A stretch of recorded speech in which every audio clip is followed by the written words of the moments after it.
What's up, everybody? It's episode 37. Pretty sure it's 37. There's Billy. We're waiting on Phil. What's up? What's up, dude? Are we recording? Yeah, we're live. Okay. Figure out what I want to listen to. What's happening? Nothing, man. Just hanging out. Breaking out the bullet. It's getting real. How's the cyanide going? Good. Females still. It's funny, man. When they go into a shed, you don't see them like at all. They hang out in that elevated hide. And they don't come out until it's time to shed. It's like I've seen snakes clam up in a sense, but these guys, it's like you can almost tell that you can tell when they're going in their shed cycle without even like having to look at them because you just don't see them. They just disappear. That makes sense.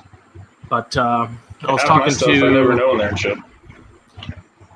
Yeah, I was talking to. I can never pronounce his last name, but he's in Europe. It's Chris.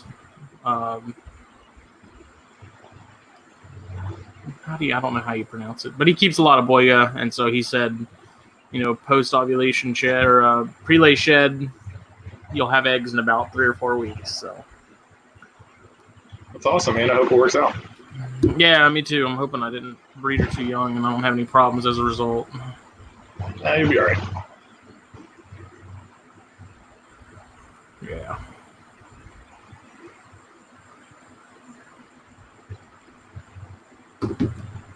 But now I'm behind. You saw the video of the rearrangement of the snake room and stuff.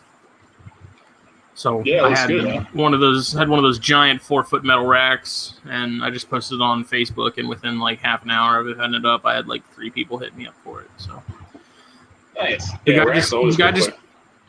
guy just came and got that, and then he grabbed. I had another black one behind me. It was all dusty, and he's like, "I got an extra like $22 on me," and I was like, "It's yours." So perfect. Now I just got to get rid of this big Neodisha that that male Brettles was in. It's one of the 48 long. It's pretty big. My adult male Brettles was in it for a long time since I got him, actually. So. Yeah, I was never into those, like the slant fronts and stuff. Yeah, they are. Well, that's the reason I got rid of it, is because no matter what it's on, it has to be on top because you can't put anything on top of it. And my neighbor, I guess he's kind of a neighbor. He lives in the next neighborhood over. He breeds boas and stuff, and he had like a ton of. He's trying to switch over to like Freedom Breeders, and so he was selling a bunch of his PVC cages and stuff. And so I got this massive. It's like 36 by 56 by 18, I think. It's pretty damn big. I got that from him. It came with a light and thermostat and belly heat. I got it for $300. So.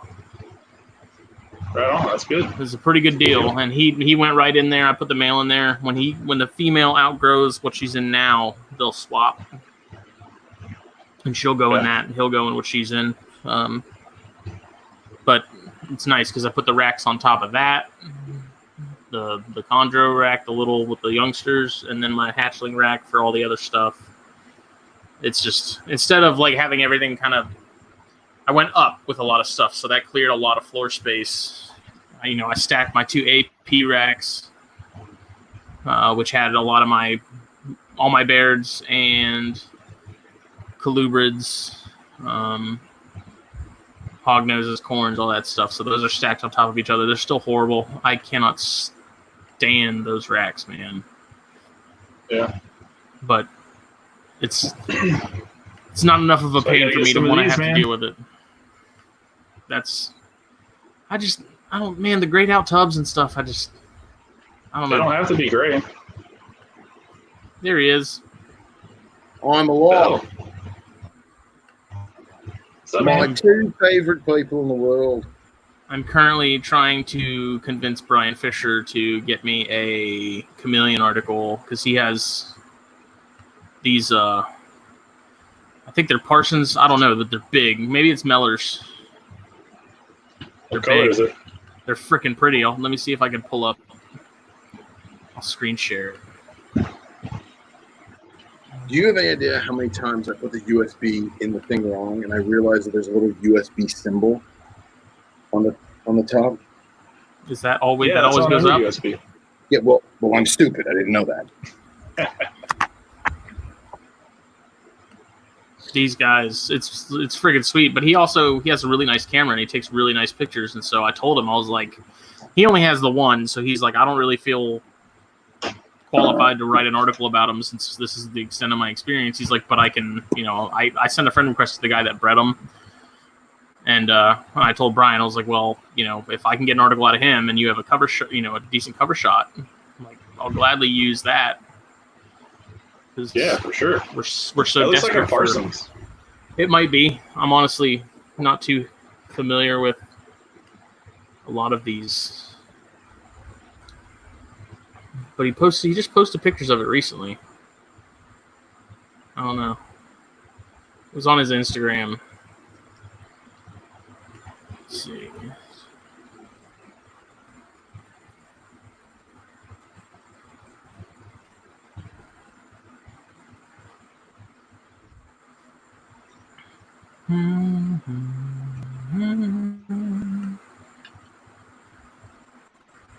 Yeah.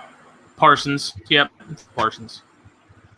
That thing's freaking sweet, cool, though, man. Look at that. Damn, that is some freaking coolness. Dinosaur. And he I remember posted a seeing bunch one of chondro pics recently too. Yeah, I saw one in person in Daytona years ago, and they're impressive. They're big chameleons. That's the one that he got from me. That's the one I produced. That's my baby. Nice. It's looking good. He takes some really good pictures though. He's got some sweet stuff.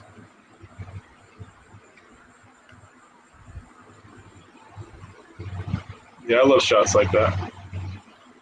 Yeah. But he was part of the, or is part of the Biak gang. It was him and Will Banks were kind of the two people that came to mind for me when it came to Biaks and an actual effort to breed those. So What is Phil doing? I don't know. He's behind. We lost Phil. But Brendan is right. You do almost have to buy a chef's rack to specifically house those Neodisha cages. And even the 4-footers, man, it was a tight squeeze. Like, I had to put it in an angle just to get it to fit. Yeah, forget that.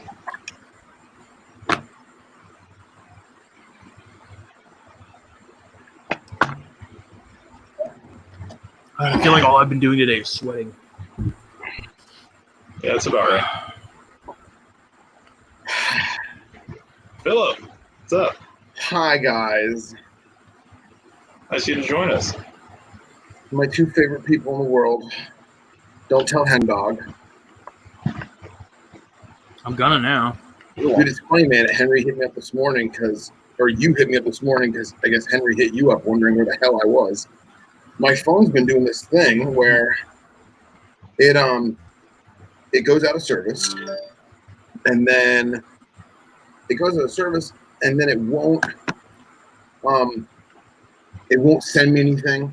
It won't let anything go out. So like I texted both of you guys last night, nonsense. It never went. And then this morning I woke up and I actually took my mom in the morning, and then I called her, and then on my way to work I was like, man, it's weird. I didn't get any emails or nothing. So I turned my phone off and turned it back on, and it's like bing, bing, bing, bing, bing, bing, bing, bing, bing. What the fuck? Henry thinks happened to you before. Somewhere. Well, you had me worried because Henry's like, I haven't heard him. Y'all didn't have a show last night. Like, and I was like, that's weird. He was liking messages in the group chat. So I was like, he's not gone. And I talked to him last night when he was alive. Mm-hmm. Yep, I'm alive. I'm here. You know the coolest part? And like it's crazy because now I've been in that room with Billy, and I know what that looks like, and that's awesome. You've seen it. You've been here. I've seen it in person. But you got to play with the dogs. Do you guys play darts? No, but we play with dogs. Yeah, the dogs were definitely playing with them.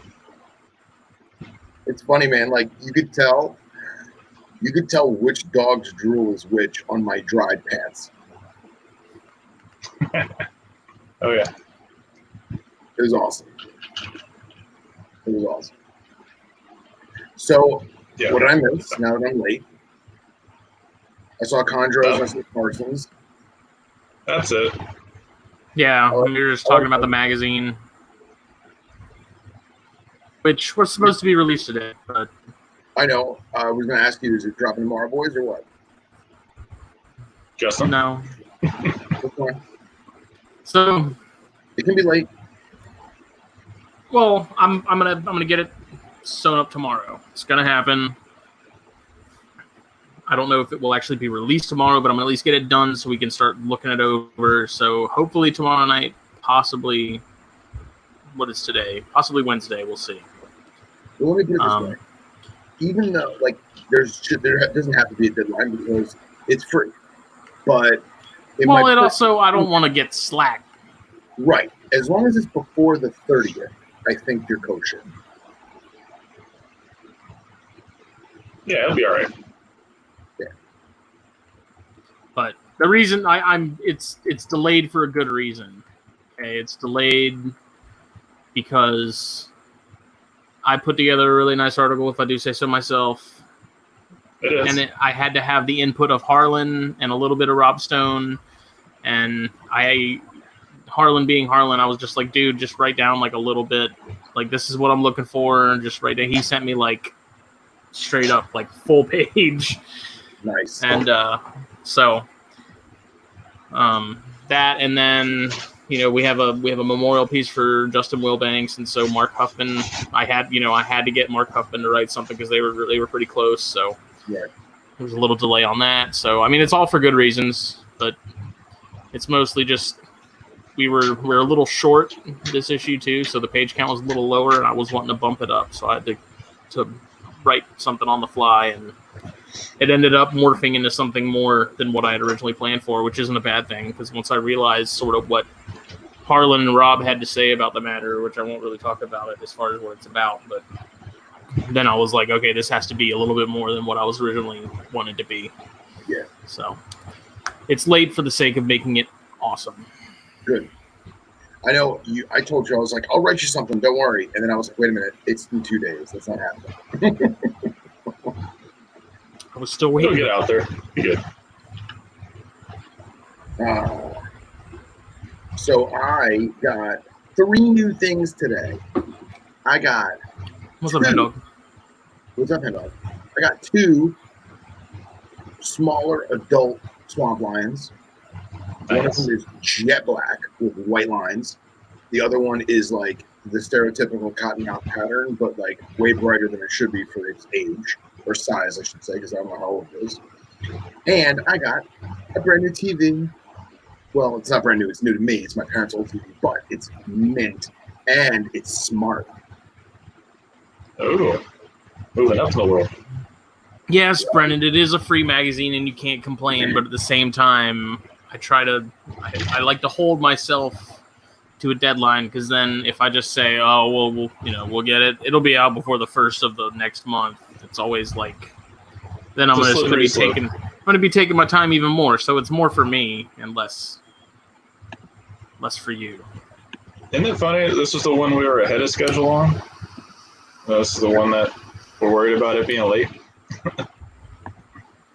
Once again, in my defense, all the other articles are laid out. I just got to lay out this new one, this last article, and then I just got to sew it up. I got to get all the table of contents done, finish the cover. I need to edit the contributors page because there's more people than I had originally thought we'd have too, as far as that goes. So, but it'll be worth it. That article's good. That's a good one. I don't know, dude. I was such a zombie all day. I liked it, man. Like I woke up at 5 a.m. wide awake and could not go back to sleep. And so then I ended up taking Archie for a walk, and then I ran to Walmart because I had to get some Carefresh and stuff for this rack to put together. Then I had to run back out into town to drop off some packages, and then came home, mowed the lawn, finished mowing the lawn, took a shower, finished rearranging the snake room, watched YouTube for about an hour. Then I worked on that article for a little bit, talked to Harlan for about an hour, attempted to take a nap, failed, ate dinner, sold those racks to that one guy that just left, and then now we're here. So it's been like nonstop all day long. Sounds like a very productive day, regardless. It was a very productive day. Very The productive. snake room is looking awesome. I'm super happy with it. Good. That freaking cage the Bruddles is in is awesome. I just got to get a big branch. I got my buddy who took out those pine trees next to the house to get him to get me a piece of crepe myrtle or something to put in there for him. Nice. It was either that or go to the state park nearby that has a beach and attempt to smuggle some driftwood out of there, which is like frowned upon. They don't let you not do it, but Still. they're kind of picky about it. So Yeah. crazy day. So I was exhausted when I was writing that article. Like I finished it and I sent it to Billy. I was like, I feel like I just repeated myself every paragraph because I was just like so spaced. But I took. How many words is it? It's like 4 pages long. Yeah, but how many words? I don't know. You don't do I words. didn't count. Let me see. You I got it right here. You wrote it just today? I wrote like a page and a half the other day at work. It's 1,800 and change. Not bad. Not bad. So See, I'm way too analytical of myself for that. Like, I'll write like 1,000 words, and then I'll cut it down to 600, and then I'll add another 500, and then like by the time it gets to you people, it's been chopped up and rearranged 40 times. I try not to overthink it too much. Yeah. You know, it's just like just put it out and just write it and get it out there. But this was just like I said, I was so exhausted and just completely spacey. Like I wanted more caffeine, but if I had any more caffeine, I wouldn't sleep tonight. And I already slept like crap last night, and so I was kind of. But I took some of my meds, and I'm good. I'm 100% right now. Good. Like lasered in. Good old Wellbutrin. What about you, Hilly Bun? You into a hawk. What, today? Yeah. Top secret stuff today. Mm. I was a little productive, not too much. I feel so like, what do they call it? FOMO, with the fear of missing out. Like secret magazine articles, secret errands that you ran today. I'm like, chop liver. Well, you'll know in a couple days what I've been talking about. So. Okay. What are you smoking, Phil? I'm smoking an intemperance because I have not had aroma in probably about a month. And the ones that you sent me, I'm saving for when I'm with you. Oh, I was going to ask if you tried that Neanderthal, that box press. Nope. Those things are good, dude. Saving it for Daytona. Those are limited too. I was like, I got to get Phil the rare stuff. Yeah, I'm waiting. Did you haven't smoked any of them yet though? No, I smoked. You smoked that Oscuro. Yes, that I did. The Colorado. Yeah. Yeah, I smoked the I Colorado. kind of regret sending you that box press Cro-Magnon because I really kind of didn't care for those. But you may like it. I don't know. I just compared to the Toro and the other sizes, it's just not. We'll find out in a couple weeks. We will. We will. Dude, I'm so excited. It's gonna be so much fun, guys. And so. Oh, there it is. Smoker. There it is. He's a fireman. That would be counterintuitive to his occupation. So, I'm a fireman. did I send the picture of all the vision cages in the group chat? Yeah, you did. Dude, so my friend is like, listen, man, I really want to hook you up, but I really want to sell these things for good money. And I'm like, hey, I totally get it. He goes, I don't even know, like, what would you want to pay for them? I'm like, listen, I paid, X, Y, and Z for these models here, and that's what I'm comfortable paying if you want to do that. But they're worth, $350 for this one, $400 for that one. Like, that's what they're worth. So if you want to get that, get that. We're friends. You know what I mean? You don't have to hook me up. Make the money, man. Pay your bills, whatever. So I'm kind of glad that I did that because I didn't want to tap into savings and I didn't want to tap into Daytona fun money for cages that I honestly don't need. But I will need them most definitely in the next 2 years. Dude, that rack I was like, damn. Yeah. Only. Yeah. And I wish I could, extend that to all of you fine folks, but you can't because nobody lives down here and nobody's shipping that thing. Oh, no, that'd be a pain. It was like, it's a 6x3 by 6 foot. Yeah. Right. Yeah. Those are big. Yeah. And apparently it's a 5 slot. The guy only owned 2 snakes. His aspirations were to get more, and then just was like, you know what, it's not for me, and got out of it. How do guys get into this and not go head first? I'll never understand that.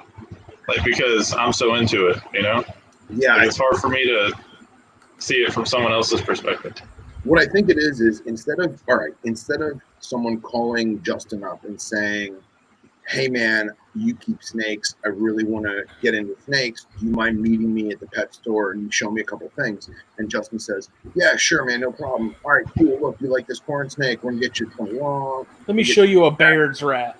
Let me show you a Baird's rat. Okay, there you go. So there's that where the person buys the 20 long with the heat lamp and the aspen bedding and makes a little 20 long stuff. And then there's the dude who does the exact same thing. And instead of Billy meeting him at the pet store, Billy's like, hey, come over to my house and show you a couple carp parallels. And the guy's like, wow, Billy's got to look at this rack system. That's what I need. And I think that's the difference. And I think the guy then goes out and goes online. He's like, man, these things are really expensive, but dude, I saw Billy's rack and that's what I got to do. That's what the pros do or whatever. You know what I mean? Whereas if they had gone to Justin's house, it would have been the same thing. You know what I mean? Well, here's what's interesting about that too, because when you hear Cox, I like that a lot. Baird's rats for the CZ 75 of Pantherophis. That is dead on. Is when you hear people talk about the whole rack versus natural setup debate. Is they talk it's almost always seem to be aimed at the people that only have 5 snakes, but instead of keeping them in these tanks, they keep them in a rack. And they're basically the argument I heard when that was a big conversation was you don't need to be using a rack unless you're a breeder, which to me seemed kind of the argument kind of collapsed on itself because it's so you're saying it's completely okay to keep everything in a rack and in mass when you have a certain threshold of snakes. But it's completely unacceptable if you only have a few and say you live in an apartment and you don't have the space for a bunch of 40-gallon equivalent Exoterras. Exactly. It's really? Yeah. And dude, you guys know where the whole rack thing came from, right? It's America. That's just how we roll. It came from guys keeping rattlesnakes in the Southwest in the 1800s in dresses. That's cool. I believe it. That's what I see that. I mean, that's how I describe it to people. That's what my late mentor. It's like a drawer system. Yeah, literally. And then he actually went so far as to say that there used to be. You guys know what a trundle bed is? No. What? A trundle bed. No. A trundle bed is a second bed that is a collapsible one on springs and like levers that goes underneath your normal bed. Okay. So let's say you have company come over, you don't have a guest room or you don't have a pull-out couch or whatever, you would have this trundle bed underneath your bed. You'd pull it out. I've seen those. Second bed would pop up, or like they'd say, I've slept on one. They suck. they're horrible, but the whole point of storage underneath the other bed. Well, then they made trundle storage, which were basically you didn't have a frame to the bed. They were drawers under the bed. And you would just pull the drawer out, and there would be one drawer that would be your what do they call it? The heating element, where they put hot coals in it to keep you warm in winter. What do you call it? A fire. No. You know what I'm talking about. It was basically like a frying pan with a cast iron skillet with a cast iron lid that had perforations in it, and you'd put hot coals in there, and you'd shimmy it under the comforter at the foot of the bed, and that would keep you warm all night. They did the same thing. One drawer would be for the hot coals, the other drawer would be for storage. So then they translated that into they would put the rattlesnakes in those drawers. And then they're like, well, we can get more rattlesnakes because they weren't putting one at a time. There was no husbandry. It was the 1880s. And they would just have, 15, 20 rattlesnakes in a dresser. That's cool. I didn't know that. Yeah, Brennan, that's kind of the whole point. Like, it's not. If you have a lot of snakes, it's not realistic to have them all in 4-foot enclosures. Would it be nice? Of course, but on paper, communism sounds great too. Touche. And in a perfect world is exactly right.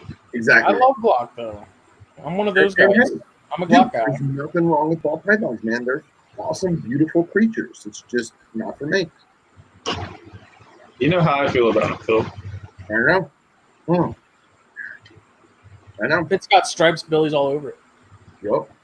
I don't know what's wrong with me, honestly.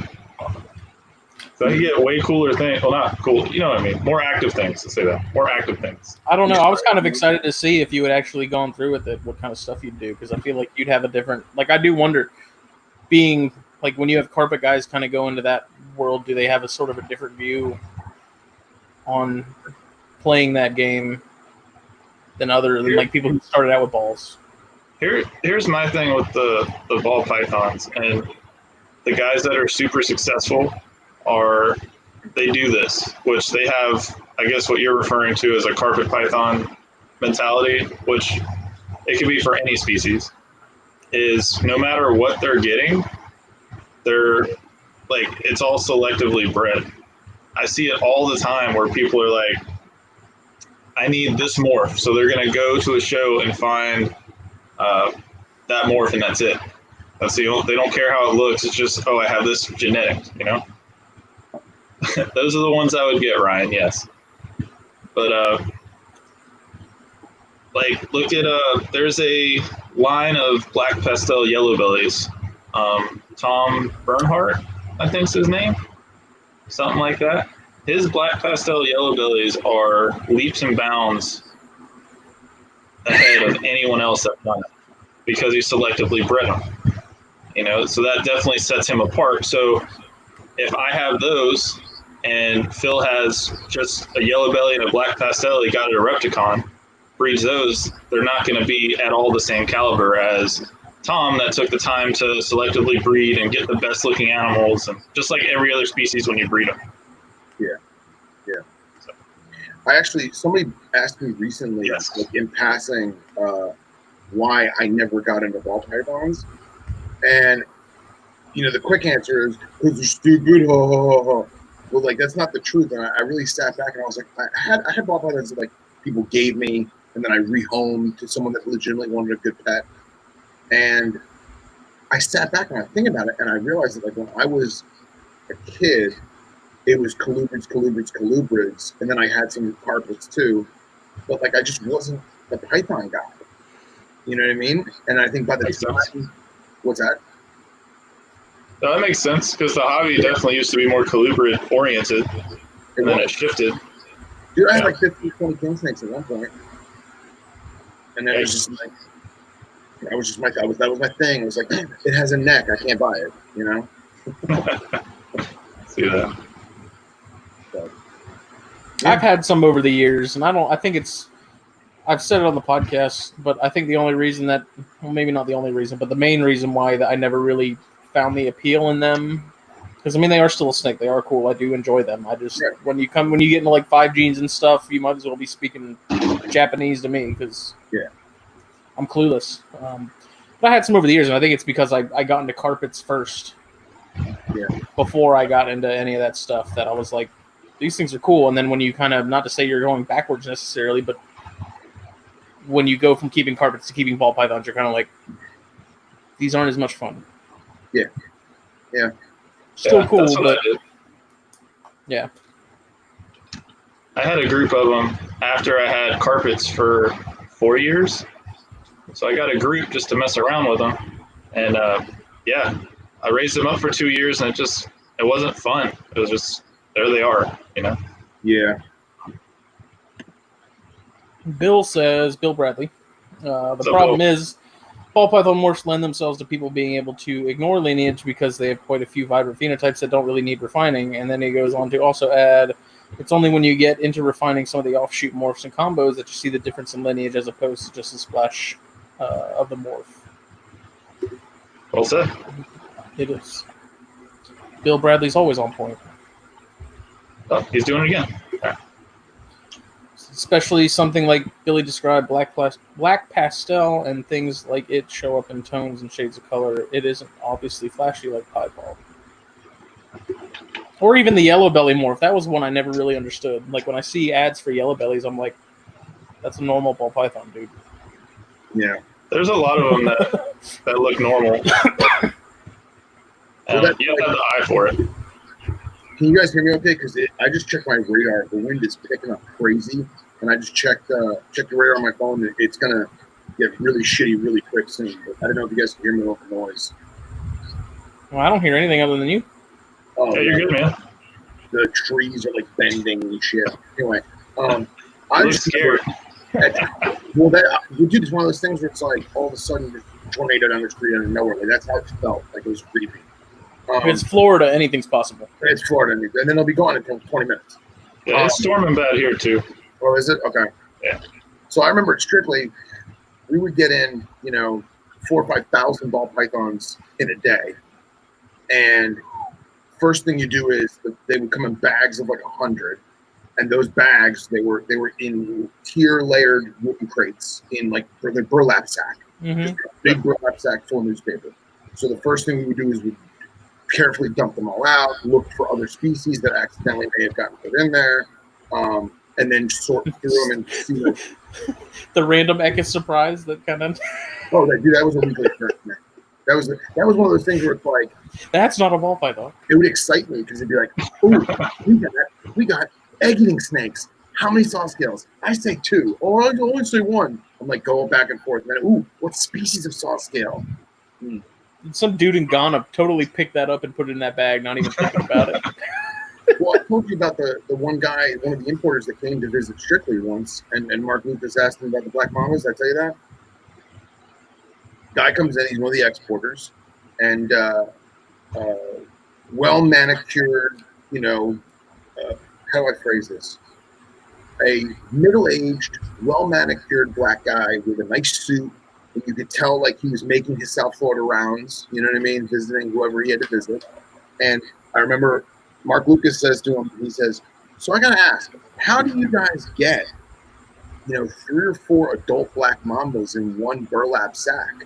And the guy, without skipping a beat, seriously, dead straight face, he goes, no, it's okay. We only lose 2 black men a month. Shit. I was like, what? Small price to pay. Like, that makes me not want to order them. You know what I mean? Yeah. I was like, oh. Now we know why the statistics are so high. TIA, right? Well, I think it was 1990. It was 100% fatal until 1990, something like that. I believe it. Sure. I'm pretty sure that it was a black mama bite was 100% fatal until like 1990 or 1991. That's Cody. I'm sure Cody knows the statistic. But going back to ball pythons real quick. We would sort through them and see, all right, this one looks healthier than this one. We would hydrate all of them. And then they would be like maybe 15 or 20 to a drawer, a Rubbermaid tub drawer. And these guys would come in And they would pick through and they go, oh, this one looks like it's healthy. This one looks like it's going to not be so well. This one looks like it's going to eat well. And, the pet shop guys would pick through them. And then you'd get the breeders. And the breeders would come in and they would scrutinize it. And they would hold up a flashlight to see how translucent it was, because that'll tell if it's a... And they'd be like, hey, Phil, look at this. And they're like, what you got? You see this scale? You see this one little red scale? Yeah? That's a marker, man. That's a marker. It's still $5. Have a nice day. I wish I could, pit tag those snakes and then, call those people up a decade later and be like, what did it turn into? What did it throw? Right?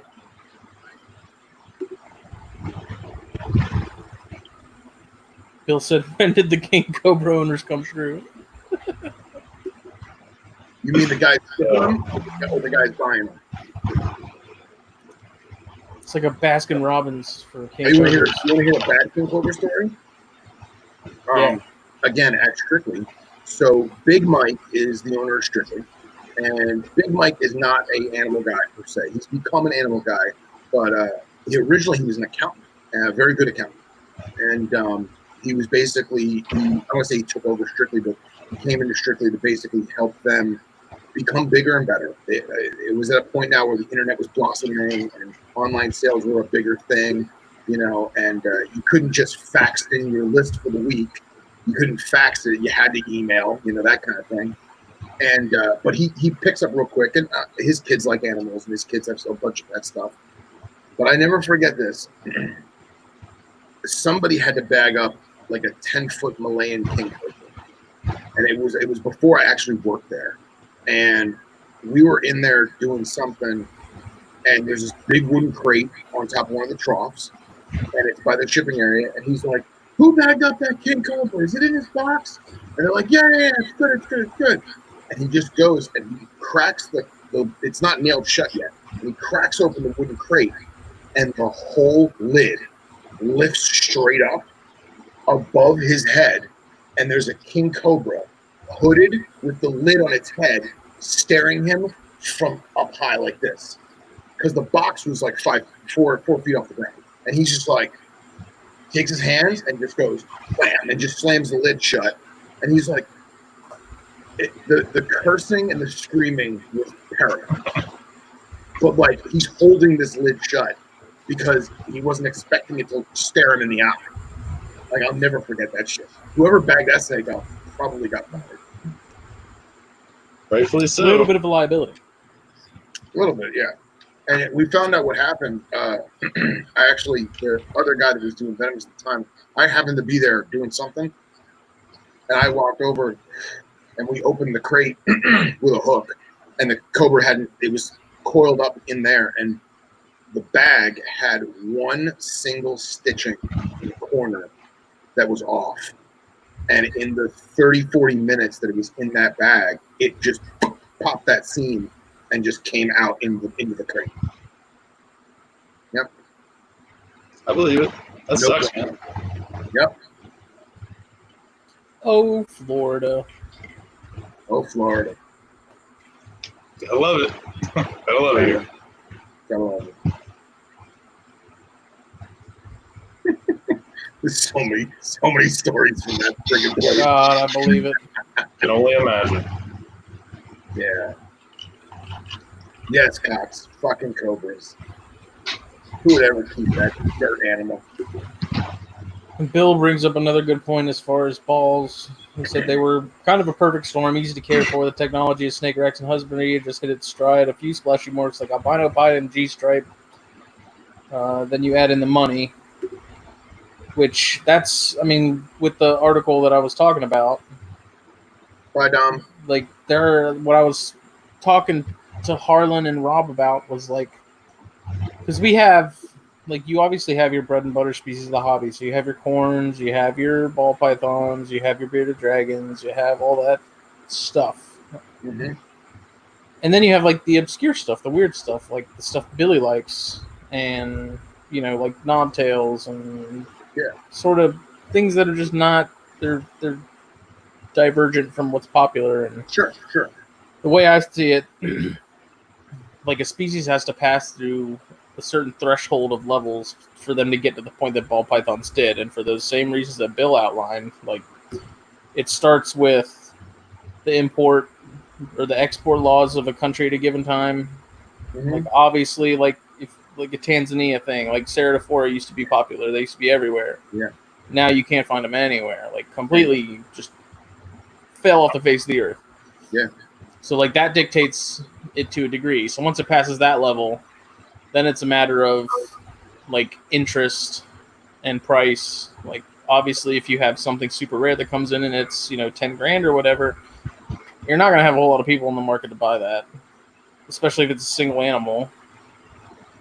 And so, like ball pythons, like he was saying, they were just the perfect right place, right time to take off. But even then, I mean, there was a point in time where ball pythons were like a kid's snake. That was something you got your kids as a. It was like an alligator in the 50s. Like everyone had one. It was just a thing, Yeah. and it wasn't until the first albino and stuff came about that they really started to explode. But there's got to be some sort of formula that dictates.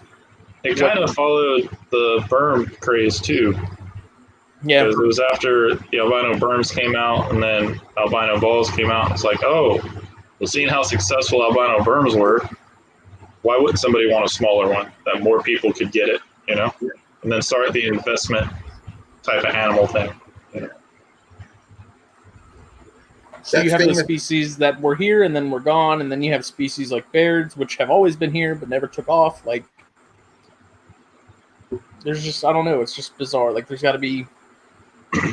just has to be a perfect, the stars have to align just right for a species to really get a foothold. So I was talking to Rob about it a little bit, and he was talking about kind of like you were saying, like these species would come in, and it would kind of just be a crapshoot. Be like, well, whoever ended up with them, if they took it seriously, they'd be established. If they really didn't care that much, oh well, because you always think, oh, we'll get them next year again. It's not that big of a deal. Yeah. Like look at Vietnamese mandarins. Yeah. Those are awesome now. That's about the only thing out of Vietnam as far as the stuff that I pay attention to that is really established. Maybe blue beauties a little bit. Rhino rats. A little bit, but like I think of like Colignatus stuff. So like Vietnamese locale Flavolineus, the yellow striped rats. Mm-hmm. I'll talk to Phil about them a whole bunch. Yeah. Those are probably the prettiest snakes in that whole genus, in that locale. But nobody cared enough to establish them here. There's a little bit overseas. They're starting to come over a little bit more now. But, why wasn't that already done? Timor rats, radiated rats. Timor pythons, Sabu pythons. Exactly. Sabus, anytime I think about this, Sabus are like the first thing that comes to mind. I remember you could get Sabus for like $300, dude. Dude. I was seeing them for $125, and I was like, get out of here. Little orange deals. For sale at Underground in like 2005, 2006, babies that were eating whatever you put in front of them. Bright neon little orange babies with the gray head and the big white eyes. They were like $80. $80 retail.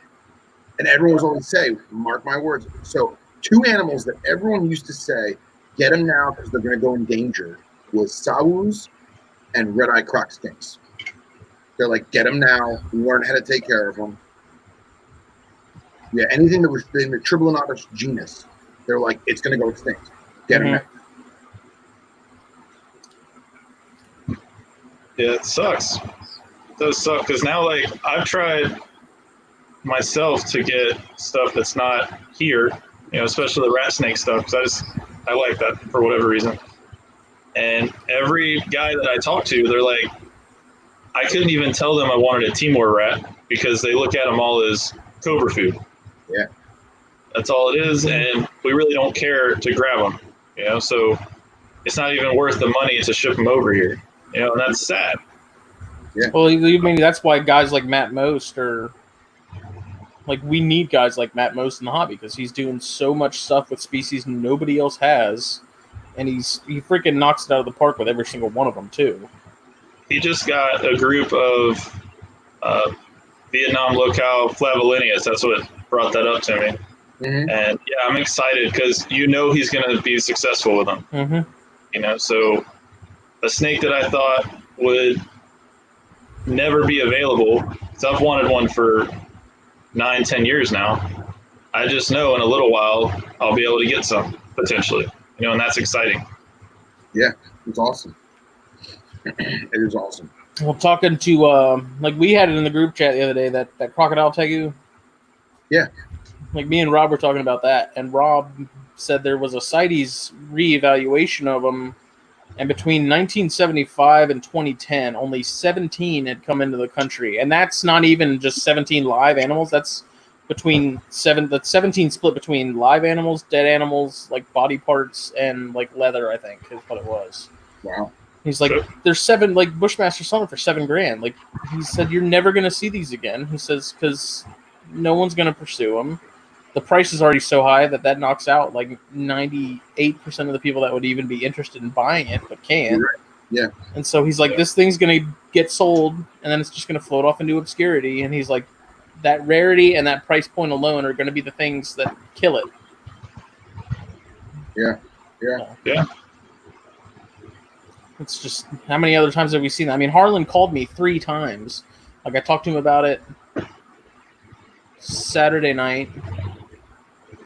He called me Sunday. We talked about it a little bit, and then he called me again today, and we talked for like an hour about it because he's like, dude, he's like, ever since we talked about it, it's just been on my brain. And he's like, and he's seen so many stuff. I mean, he deals with imports and stuff, and he's seen so many species that he's like, at one point, man, we had so many of these coming in, and everyone wanted them, and then for whatever reason, focus shifted, and either countries' borders closed up, motivation and desire dropped. He's like, it's unbelievable to see how many species have just disappeared entirely that were once like the cheapest things you could find that are now thousands of dollars. Mm-hmm. What's sad is it only takes one person to really care, to get a group and do what you got to do. Talking to Jason about the sulfurous stuff. Yeah. He was saying like 40, 50 have come through. Like, it's not that many that have come in, but it's just something he likes. So he was able to get enough to establish them. He's the guy that has them now. If he wouldn't have did that, we probably would have no idea what that snake is. Mm-hmm. So. And look at Cody with the Bothriochus. Yeah. Like, I'm sorry. That's a big deal. I know, like, all right, so I hope I'm not blowing up his spot or whatever, but I know he got some from friends that moved in country, from out of country. People that had the specimens out of country moved to the United States and decided they didn't want them once they became stateside, and he acquired them that way. And I know he also has friends in South America that he's legitimately imported particular specimens as well. But that right there, you have a guy, and his wife, of course, you have a guy and a girl who are solely dedicated to keeping the animals as best as they can. You have a very rare, very unique species that is completely underappreciated, that 90% of people in the world don't even know exists. And they're going to do it. They're going to do it. Absolutely. And that boils down to them just knowing that genus inside and out. Yeah. Like they went to Guatemala to look for I think they looked for Arifer. Oh yeah? Yeah. Like they specifically went there just to see what it was, what it was all about, what the climate was like in those montane regions, and like that's a level of dedication 99% of people just aren't gonna take, myself included. Yeah. Me too. Look at Ari. Yeah. Look at Ari. What's up, Mike? What's up, Andy? Yeah, they're having their own little discussion over there. Yeah, let them do it. Rock and roll. They got Cox going on retics. Yeah. You know how that goes. Mm-hmm. Yeah, and Bill said Forrest was on the Croc Tegu track, which doesn't surprise me because, I mean, if anybody was going to manage to make that happen, it would have been him. What are the crocodile lizards? They have a very blunt face. The genus, Alligator lizards. Chinese alligator lizards. yes. What is the genus? Say with an S. I'm not that good. I know the common name. I know Bush has some. Stogies. Hold on. Now I gotta figure this out. They are cool. They're cool lizards. Shinosaurus. That's it. Shinosaurus. This is a species that was so incredibly rare, and no one even knew it existed at all. Okay. And look here, I just found a Reptiles magazine article from 2011 of this shit, and no one even knew this shit existed. They were like, I remember we had them at one point at Strictly. They were like, they're like $5,000 for a pair, but nobody bought them because nobody knew what they were. And now hopefully someone can keep it going. Like, look at that animal. That thing is super cool. There's people with them. It's like a freaking water dragon on acid. Yeah. There's people with them, and they're in the zoo circuit. Oh, are they? So they're out there. Awesome. There's Busch Gardens has a pair of them that's set up in a real nice planted, river flowing type of tank. How big are they? Because the ones that I've only seen were like maybe 5 inches long. With tail and everything, probably 12 to 15 inches. Okay, that's cool, man. I didn't know they had.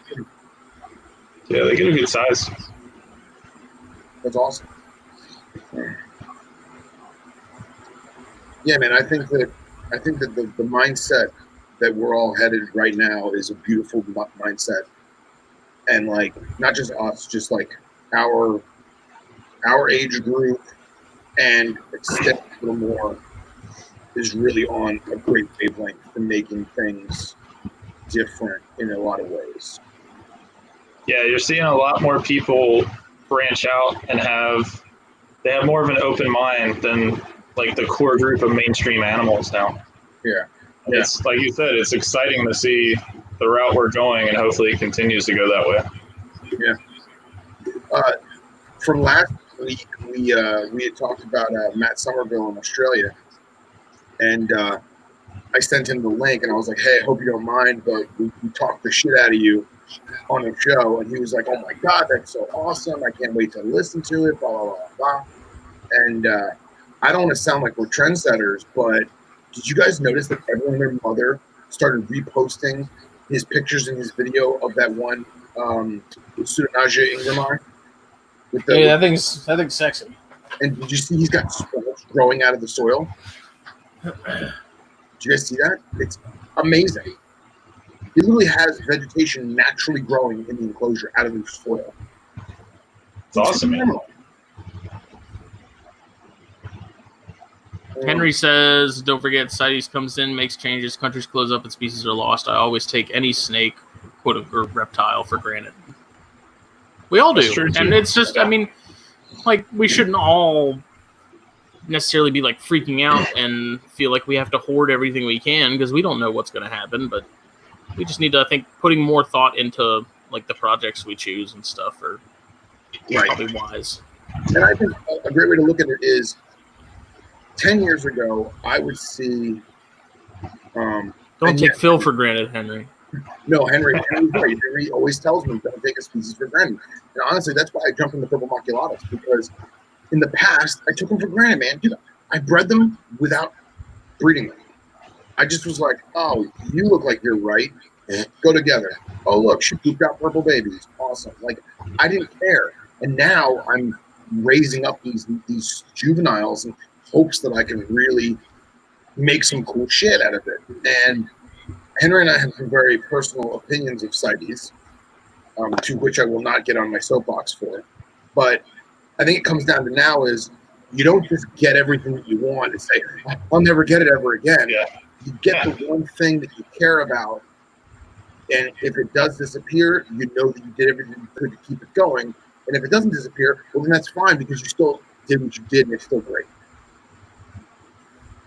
Also, You just think about how many people are breeding balls on a decent to large scale. Like, there's no way all those people really, really, really like wake up in the morning and they're pumped to have ball pythons. They are when they produce so many it doesn't die. ball python guys that you can tell they genuinely hate taking care of their collections. Mm-hmm. And they'll even tell you they're chasing the market. They're like, oh, 4 years ago I was in bearded dragons. That's what sold. And then 2 years before that it was corn snakes. And they're following the market. God, that's exhausting. That makes me tired just thinking about it, man. I can't imagine. I have a friend, Nikki, who lives down in Miami, and her and her boyfriend breed a lot of hognose westerns. And they have every single western hognose morph. And I'll never forget, like, I met her before they got together because he was a big reptile guy. And she's like, man, I really love these hognose snakes because I think they're really cool. I really want to get some. I was like, just get a couple and just see where it goes. And it snowballed, and she became like the hognose girl. And now she has every single morph. She's a very successful breeder. She has people, lining up to buy her animals because they know how well she's taking care of them. And like, it just so happens that hognose became trendy. So she's doing great with it. But like, even if it didn't go great, she still got what she wanted, and she still did a great job with it. What's up, Dan? What's up, Dan? What's up, Dan? Yeah, What's up, man? and what's funny about that too is we've talked about it. Like, the morph craze has gotten so big with those that anytime I go on classifieds, like hognose classifieds, just to see kind of what normals are going for, I rarely see normals for sale. And here's it's crazy. I agree with you completely, but here's what I don't understand. It's not a ball python that we would have to go to Africa to get. It's not a bearded dragon that we would have to go to Australia to get. These are animals that are native to our country that can be, for lack of a better word, harvested, as a renewable resource to a certain degree, and we still don't have normals. Yeah. I don't know. I have my pair. I've gone back and forth about getting rid of my pair just to free up space. But at the same time, it's, like, I just want to make some normals and sell them cheap, and because someone somewhere probably just wants a Western hognose. They don't want to pay $600 for whatever freaking morph is, hot that month. You know which westerns which normals I see for sale? The gigantic obese ones. Yeah. The 600-pound guy who's bedridden and has to take a sponge bath every 4 hours from his nurse. What's eating Gilbert Grape variety? Right. That is the ones I see. Those are the normals I see for sale. I'm like, what the fuck? If you got to move it, just burn the house down around it. Right. Some truth to that. Yeah, man, I'm all about the normals. I've talked to people that are like into the mainstream stuff or whatever, and they'll even say like, man, I'd really love a carpet. Then why don't you get a carpet? Yeah. And they'll say, oh, like, we don't have space. We have 100 ball pythons, or we have 100 corn snakes, or whatever. It's like, well, get rid of some and get a carpet. See if you actually enjoy it. Who knows what it could turn into. But people are hesitant of that because of, I guess, money they put into it or whatever their idea or motivation is to actually do this. It just sucks because I've never looked at this as a money-making scheme. Like I've told you guys, I'm going to be in the negatives as long as I'm doing this. It's just what it is. Love the game.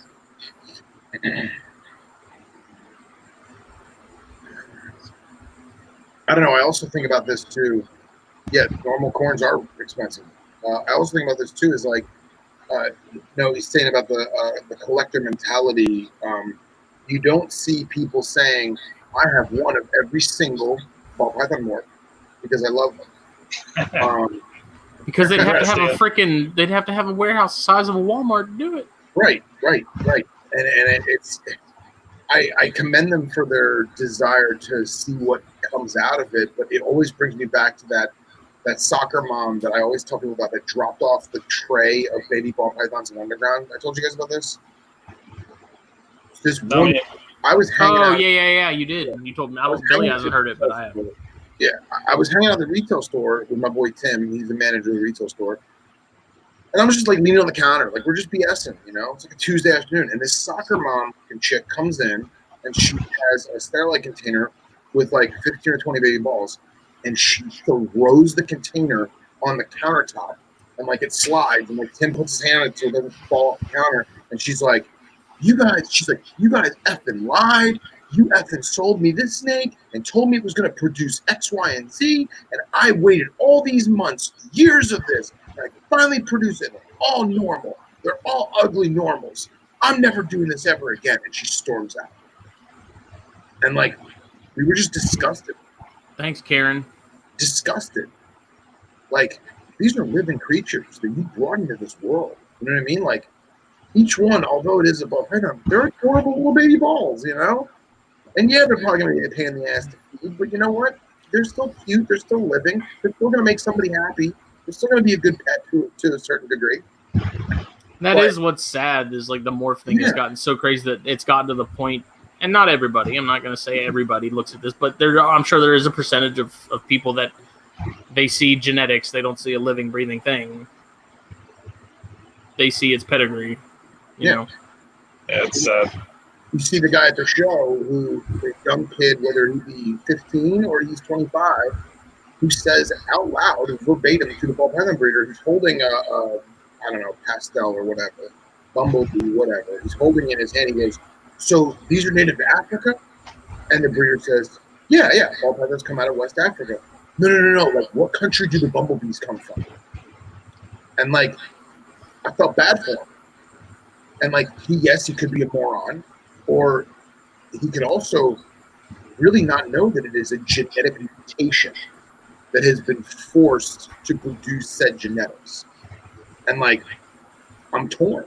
Like, part of me wants to smack him in the head and said, it's a color variation, you moron. The other part of me wants to be like, hey, listen, this does not happen in the wild. This was man-made mutations. You know? Yeah. Frankensnake. I was at my buddy's table that does a lot of ball pythons at one of the last Tampa shows. And I was just hanging out at his table, just wasting time. And seeing the amount of people come up, and all they are looking at for these animals is, well, they want females, that's it. And they have to be a certain gram range. That's all it is. Mm-hmm. You know, it's... I guess that kind of gets into the, hey, anyone have any breeder-sized females available? Like, for $200? I don't know why that, like, strikes a nerve for me. I think because now I've actually been on the other side of it. I've raised animals. I know how much work it goes into. Even if you're power feeding a ball python and it's 2 years, 3 years that you're doing it, you're still putting a lot of effort into the animal for someone to be like, hey, I don't want to do any of that work, but I want all the reward. Yep. You know, I don't know. It strikes a nerve with me. Of course. You know, I thought, when I got into Knobtails, I thought in my mind, okay, you don't need 10 males for 10 females, right?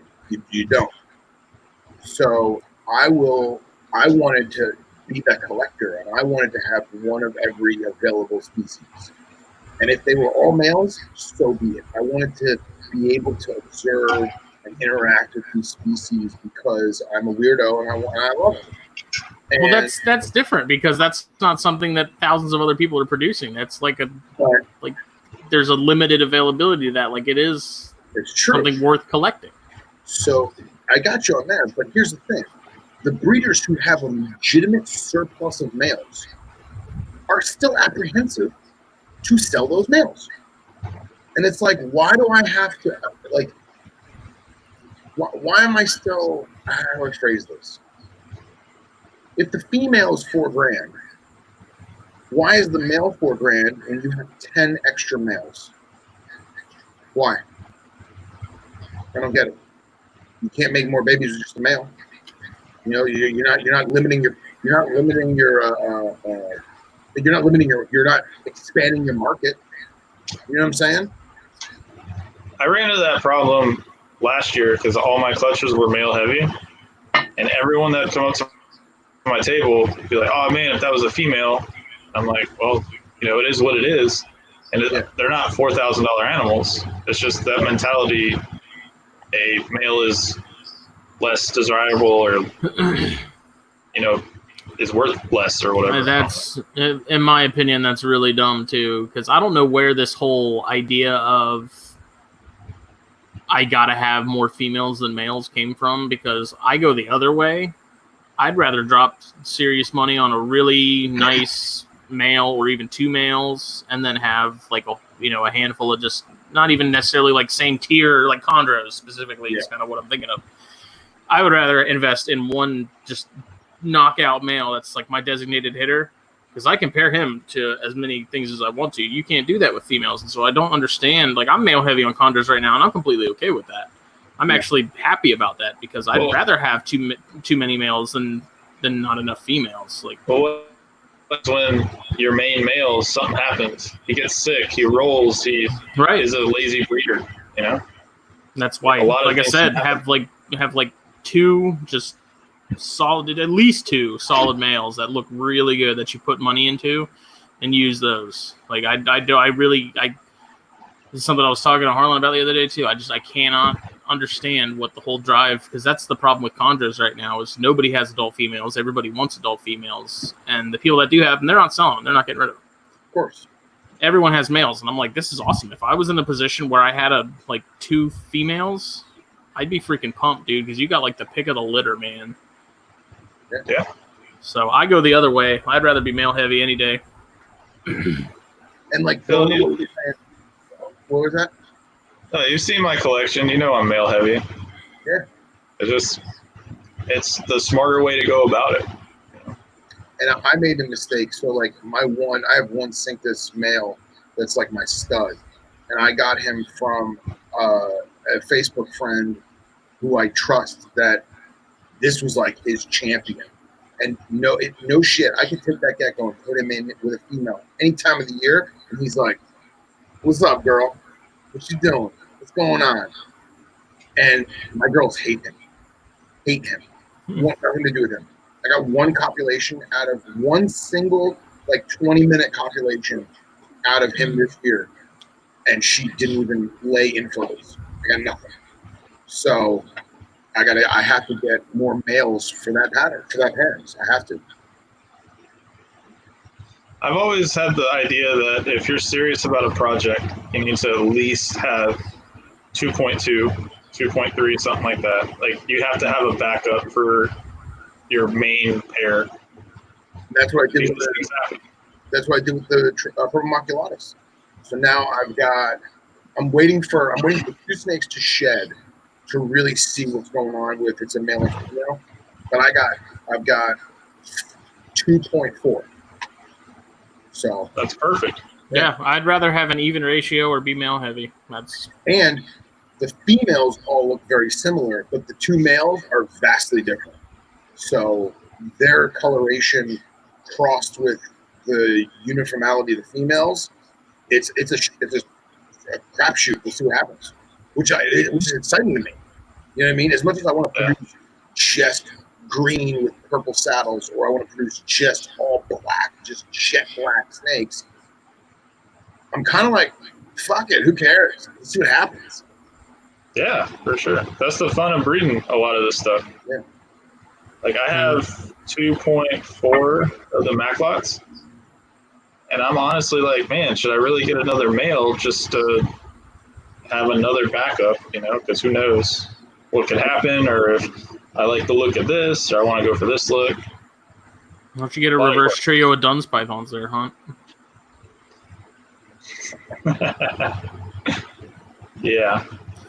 Maybe one day I'll be in the circle. Justin, is Jeff in this right now or no? Because he's on vacation. He did earlier. I don't know. Okay, I was gonna say he commented earlier. Yeah. Did he? Let's say Jeff. He's in Kansas right now, I think, or Oklahoma right now. Somewhere. And I told him, I was like, "Listen, you're gonna do a bunch of herping. Send me pictures." The one picture he sent me is a dead mouth with bot flies coming out of its face. And I was like, "That's what you find when you're herping?" He goes, "Dude, it's so hot. There's no animals." But Mike said earlier He said, to me, it seems much of individuals' want for specific animals has to do with status, and that is rampant in chondros. Like, you can have someone who hasn't kept a chondro a day in their life roll in, drop like a couple grand on a handful of snakes, and that automatically will grant them some sort of status. You can have a guy that's been breeding them 10 years, and he just does, sort of your basic Beox, but that one kid that rolls in with his, Mr. Blue line, Tiger Stripe Calico, it's like, You can't buy your way to a good reputation. Well, you can't, like, you can't equate money spent with experience earned. Yeah, for sure. Like, I mean, Andy knows exactly what I'm talking about. We see it all the time. We get kids that come in and get these stupid nice designer line stuff. It's their first chondro, and they go all out. And whatever, you got the money to do it, sure. But then they get this because so many people are like, no, man, that's like the nicest chondro I've ever seen and stuff. They get this it kind of goes to their head, and it's like, then when things start going south with that animal, they're like, oh no, what do I do? And I'm like, you got to figure it out, bro. Yep.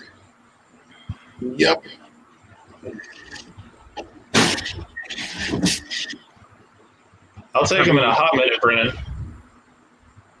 Goddamn velociraptors. Did you guys hear that? Yeah. I did. Thunder, lightning? No, that was a fucking palm tree that just fell over behind me. Well, a cigarette. This one's for you, Dan. Speaking of males and females and whatnot, I never got to talk to you guys about this. Let me share this shit. I do the same thing, Bill. What? This comment. What does that look like? That's a boy. Yeah?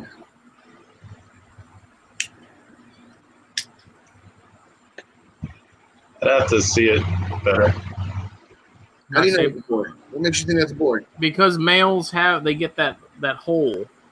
They get that rip. I don't see that with well, what species is it, first of all? That's the Nauta. Oh. Yeah, I'd say that's a boy. And then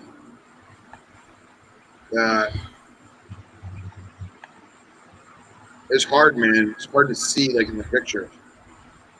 Yeah, for whatever reason, I noticed males, they get that tear where it's just that hole after the, I guess where the vent is on the left, Mm-hmm. What do you think, Billy?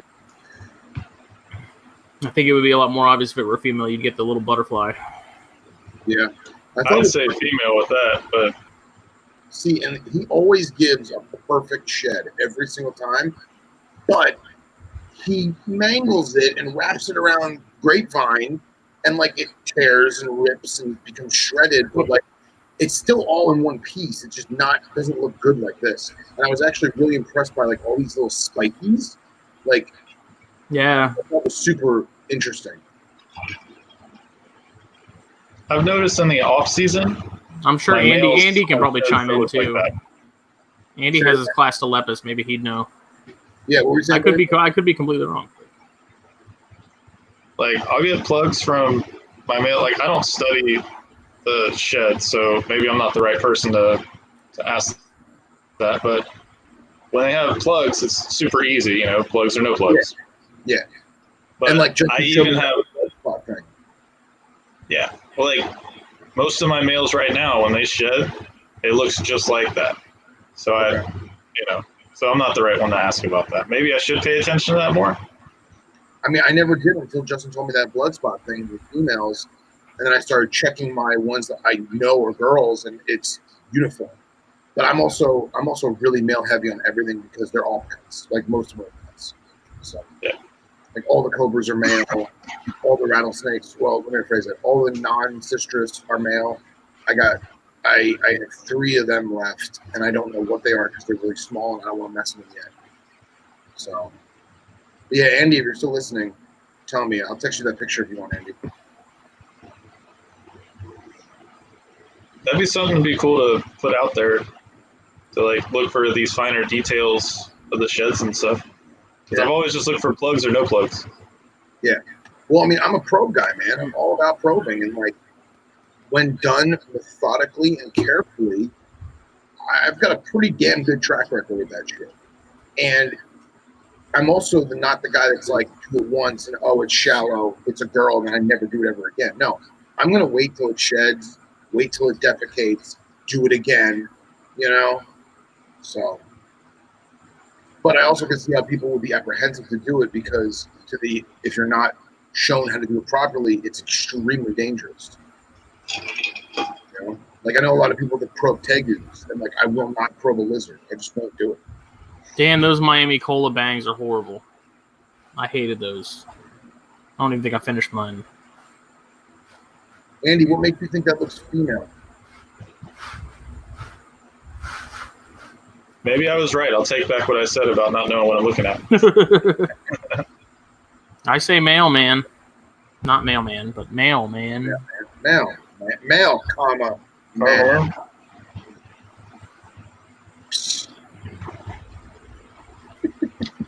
So I probed some green trees for a friend of mine. Yeah. And also one of the Carpondros that I sold her. And I think 2 of the 3, I thought they were females. And plugs, like 6 months later. Wow. How old were they though? They were bigger than the ones I have in the white cages. Okay. Like they were old enough, for sure. Yeah. Like 2.5, 3 foot. And he said I have to 50-50 shot. That's my reason. That's good. Nice. I like it. Well, Andy, the Crostolepis, like I know I sound like an asshole because I fucking owned that species, but I never looked at the sheds. Like, did they have the same spiky sheds like the Nauta does? Or is it I don't remember it being that articulate in each scale texture. I remember it being very smooth like a king snake.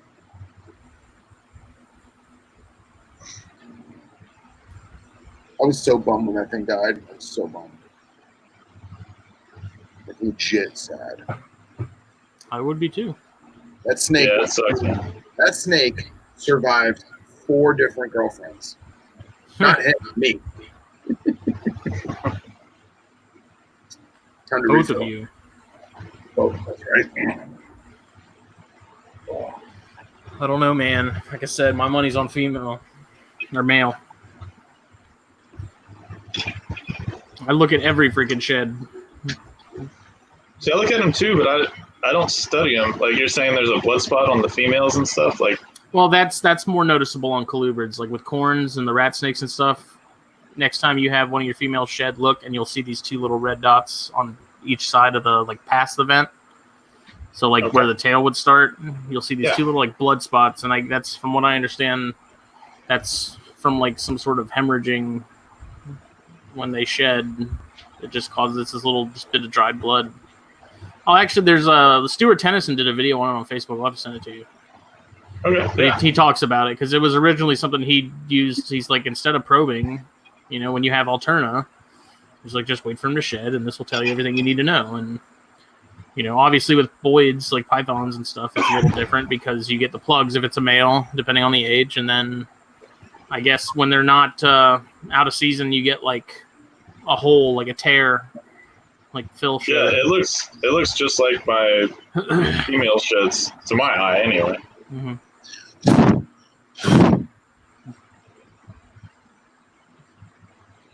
You good?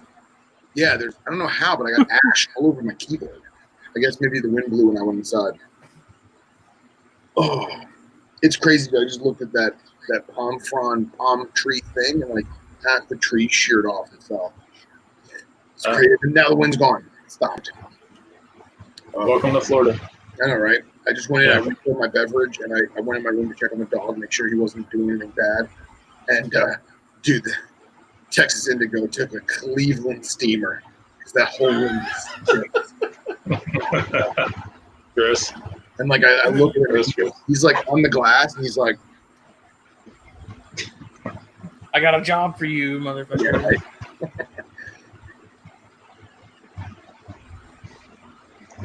We're all reading. We're all reading.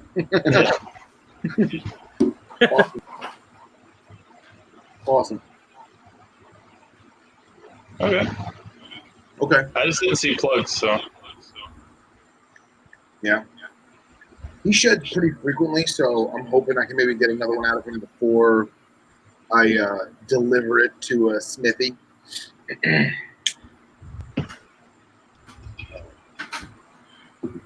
I don't know what I'm going to do with that cage.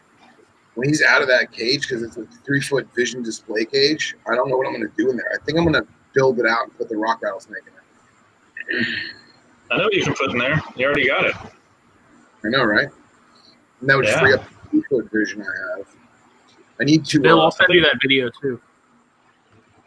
Hmm? The video I was talking about with the sheds. So I'm going to send it to Bill and Billy. Oh.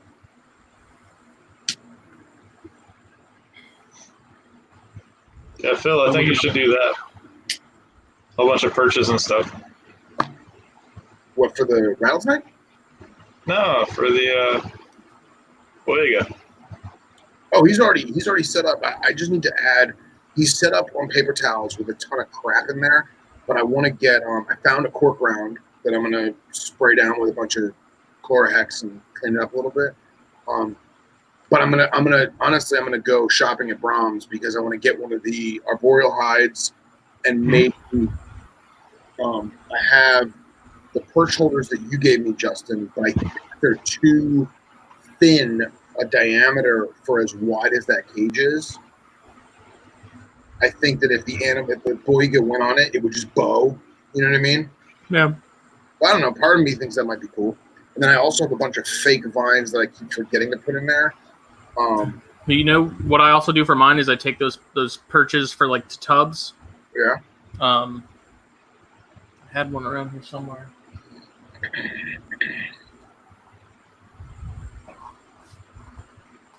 But the ones with the legs, right? And I take like those little dowels that are the legs for that fit perfectly in a 1/2-inch PVC. So if you want it to be taller, you make like a platform. I just add PVC legs to those anytime I'm using them outside of like the 6 quarts. Okay. I was this close. I just hot glue them. Okay. That's a good idea. I was thinking about taking some old plastic coat hangers like Jake does and heat gunning them or using a fucking torchlighter or something and just bending them. But I feel like he's so wide in diameter that he would just flip it open. I think I may have to go the PC route with him just because he's so long and he sprawls out. You know, I showed you guys a picture, right? Yeah. Yeah, he sprawls out, man. And it's funny. He cruises every night. I'm happy. I actually have to go in there tonight to check and make sure he ate the chicks I left him. I left him there this morning. Sure he did. Hopefully. I took them out to thaw them out like at like midnight, fell asleep, and then it was later. Fuck, it was like 1 in the morning, 2 in the morning. It was like, I'll watch a little TV, and after I watch a little TV, they'll be thawed out, and then I'll just put them in there so he'll eat them at 3 in the morning, 4 in the morning, whatever. Forgot about it, fell asleep. And in the morning, I was like, oh, got to put them in the cage right now. So hopefully he ate them. Otherwise, they're going to be mush. I put them in a disposable bowl, so.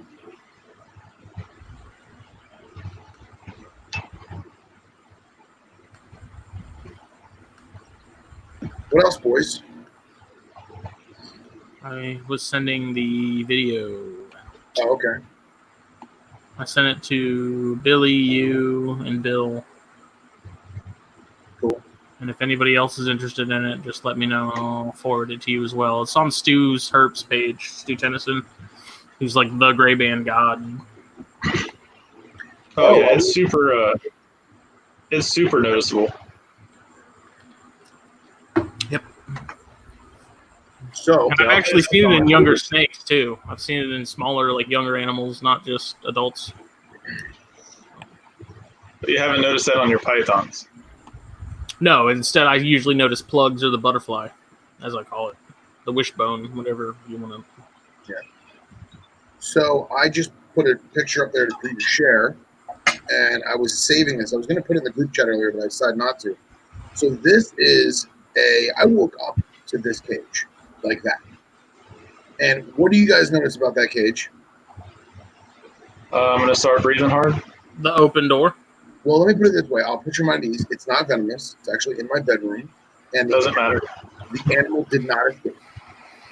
The animal was so content in its husbandry that it didn't feel the need to escape. I woke up to that because the lights are on timers. I locked that cage. You see the clasp is shut, right? And you see the piece of fake grass along here. Yeah. My cursor. So the little it's latched right there. This is closed, right? This thing was through here.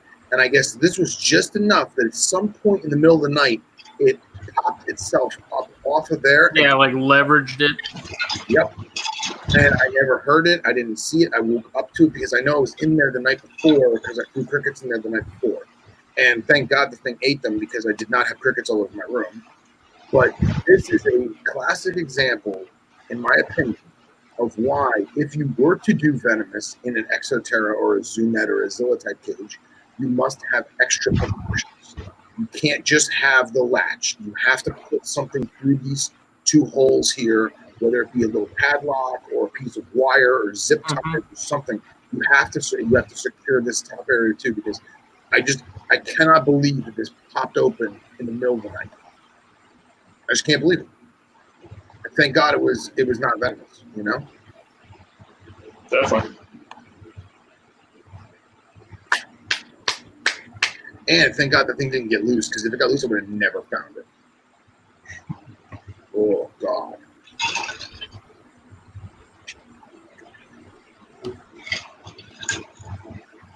Have you guys ever had that? I need to figure out. I don't know. I get plants like that in my dark frog tanks all the time that stick out of that side thing, but usually when I close it, it'll just crush them. But obviously, if it's a fake plant, that's not going to be the case. So. Right.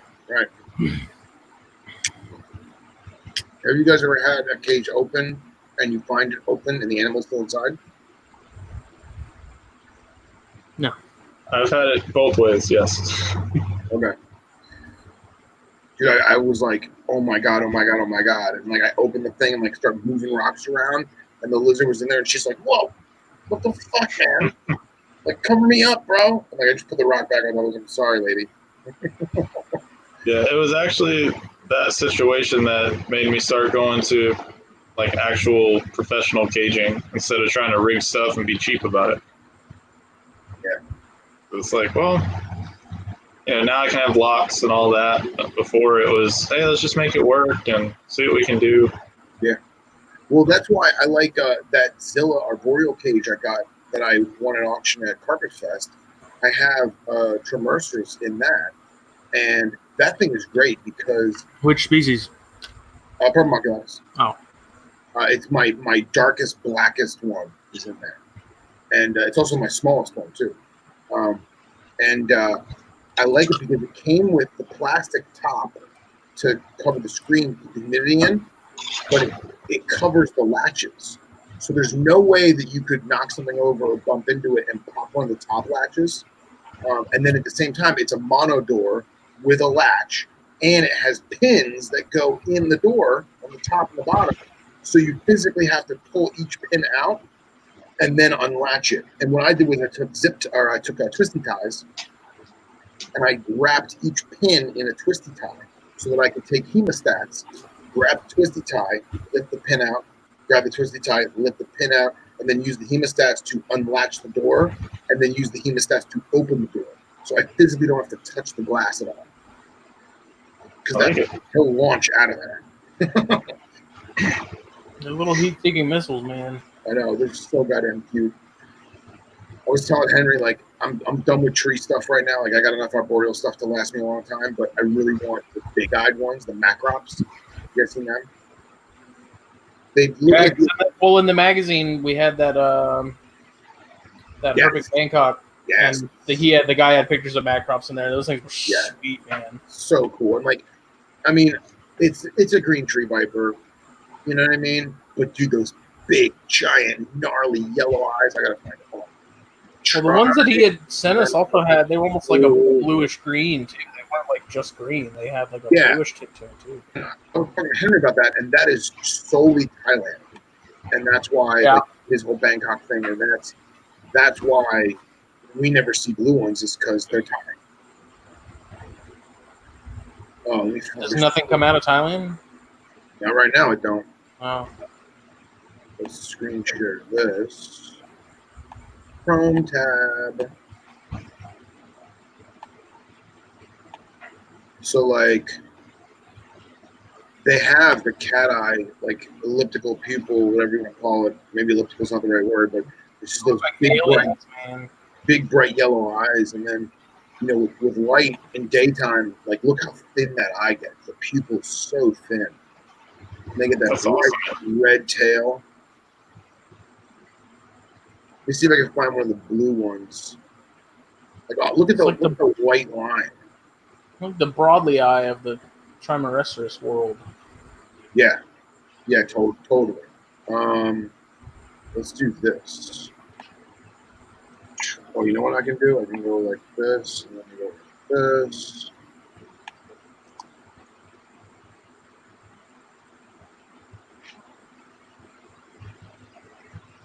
And yes, I'm using Latin vernacular, damn it. What? James Lewis always complains about my use of scientific names. I'm like, well, get with it, dude. And it's like, there's too many common names for stuff anymore to keep up with it. Right. And you know what? I feel like the people that watch this are pretty tuned in, and if they don't know what the scientific name is, they have Google, man. And ooh, see, I used that picture that you just passed in that article. Blue. Yeah. That is so cool. I want that so bad. All right, which one did you use for the article? That one right there, you're on it. Yeah. That's such a cool picture.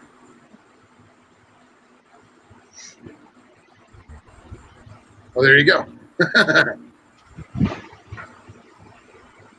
Dude, look at that. I want that. Those are cool. Billy, you need your 1,000 hours and get some venomous stuff, dude.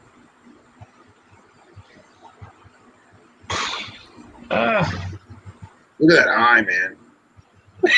I can see Billy's face, and he's like, I don't think so. There you go. How about not?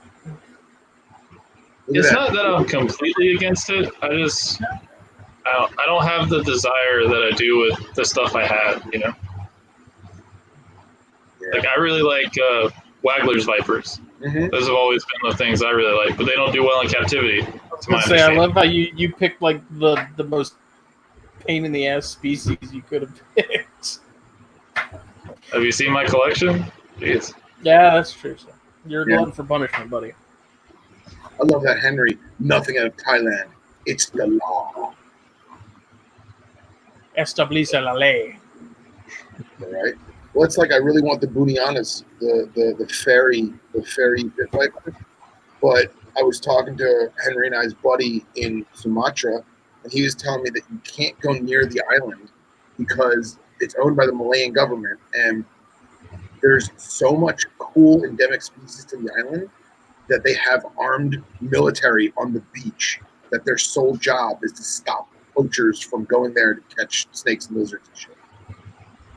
Seems like a awesome, like an odd allocation of resources. Well, how so, man? I would rather have that than some dude writing people tickets because they drove their ATV too fast on the beach. Yeah. Buniana. Just seems a bit extreme, though. Different mindset over there, man. Yeah, right. Check this out. How do I know I sound like an old man when I say this, but how do I change my layout so that it's not this little picture? Do you remember when you used to go on Google and it used to be the whole top section here was the picture? Yeah, they changed that. It's not like that no more. Well, that sucks. I don't want that. This is what you get. But dude, look at that specimen. Look at that. The blue with the maroon in there, the burgundy in there. Oh, gorgeous. That's pretty cool. I just need that in my life. That's not the one that got the Harry Potter name that you were all up in arms about, was it? No. That one looks boring. The fucking green snake. What are you doing? Look at that, dude. Look at that shit. I'm still Team Pariah Schultz-Eye, man. That's cool and all. Schultz-Eye are sexy. Yeah. Whoops. Look at that. That's just awesome. Look at the kink in its tongue. All right, I'm done.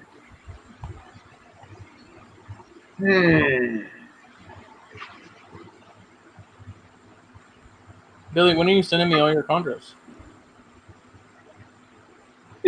What? Hen Dog knows what's up. But he's also got McGregor eye, so I mean, Hen Dog already has good taste to begin with. It's true. He likes Boyga. He's got mango. Yep. The one and only mango. You like the mango? You can have my chondros when I'm done making hybrids with them. Oh, Burn. God. I feel like I just got stabbed right in the heart. Dude, I might try the Sarong female this year with the Larry male. I might try. I think she's big enough.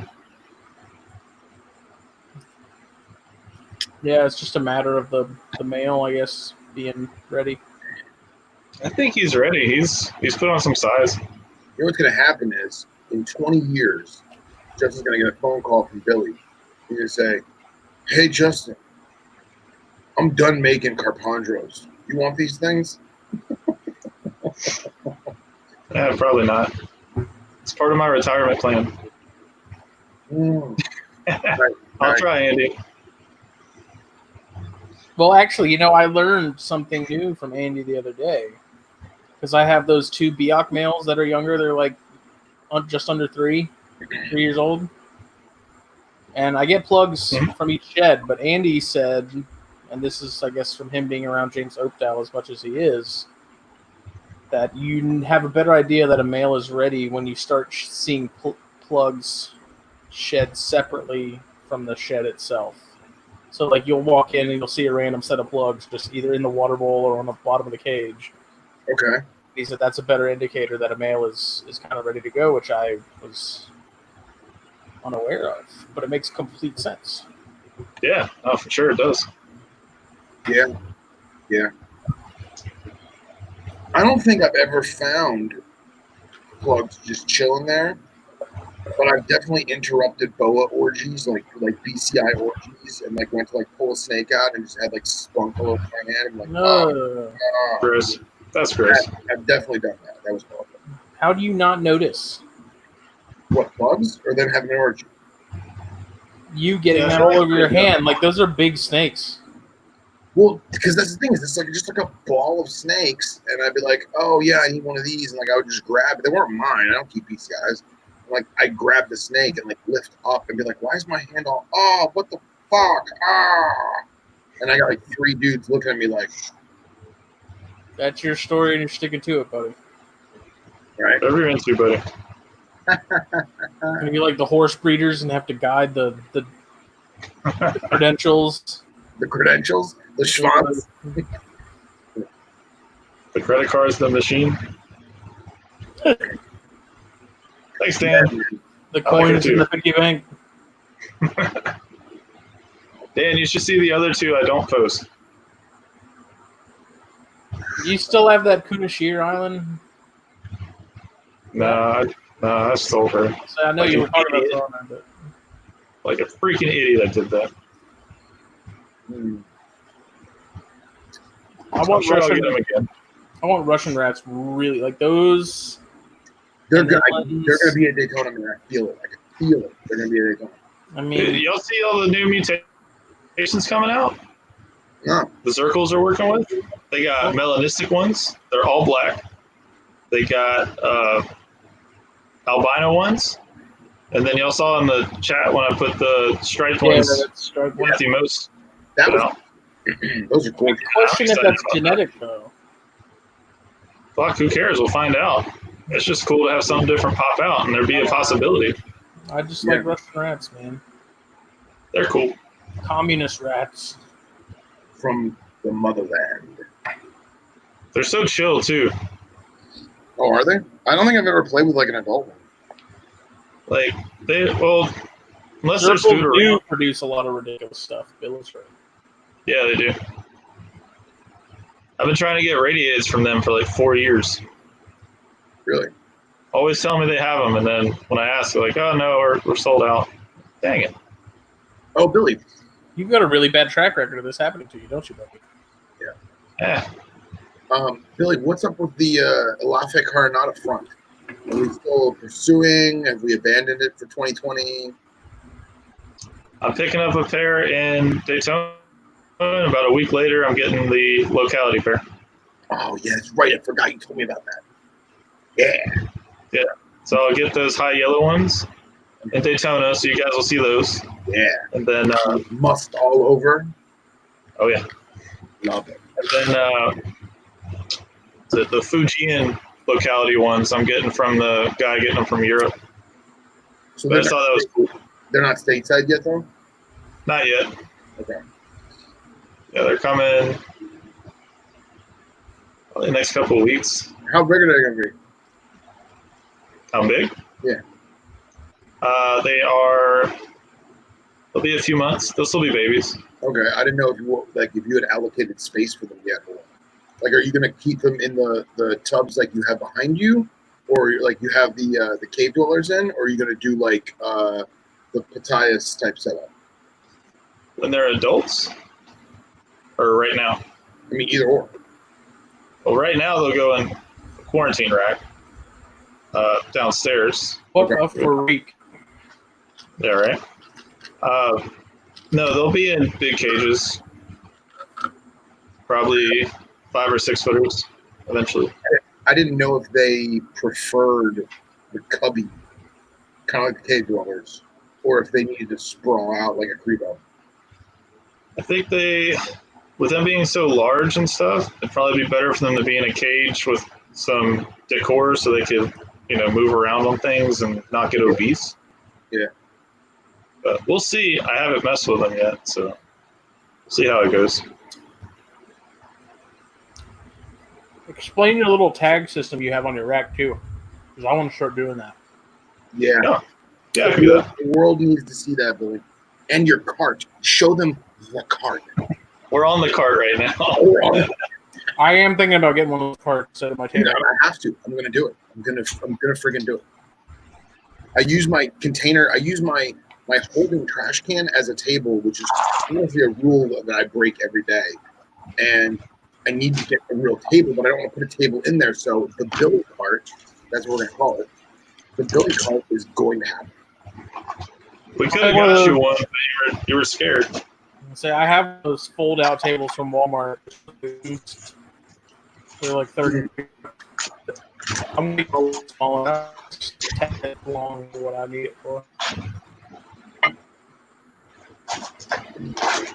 All right, I got it all. I think I got them all. All right, so for my tag system, We were just talking about the Flavolineatus the other day. yeah, I think those were the Indo ones. I mean, I like them too. Those have like this pink underbelly, underthroat color to them. I mean, they're all cool. I'm biased on those. Anyway, I just have these little binder clips. And then I get these white tags you can get. So all my males that I'm going to keep, I always give them a tag with their name on it. So that's Archie. That's the one that produced the Russian Balin animals this year. So whenever they're breeding, if I put him into a female's tub or a cage or whatever, I just put the tag there on that tub or cage, and then I know he's in there. If I notice they're in shed, I give them a green in shed tag. So when I come in the room and I'm counting how many rats or mice I need to get, if they're in shed, I just won't get one. So it's an easy way for me to look at everything at a glance and know how many to get. Then I also know to check for sheds and all that.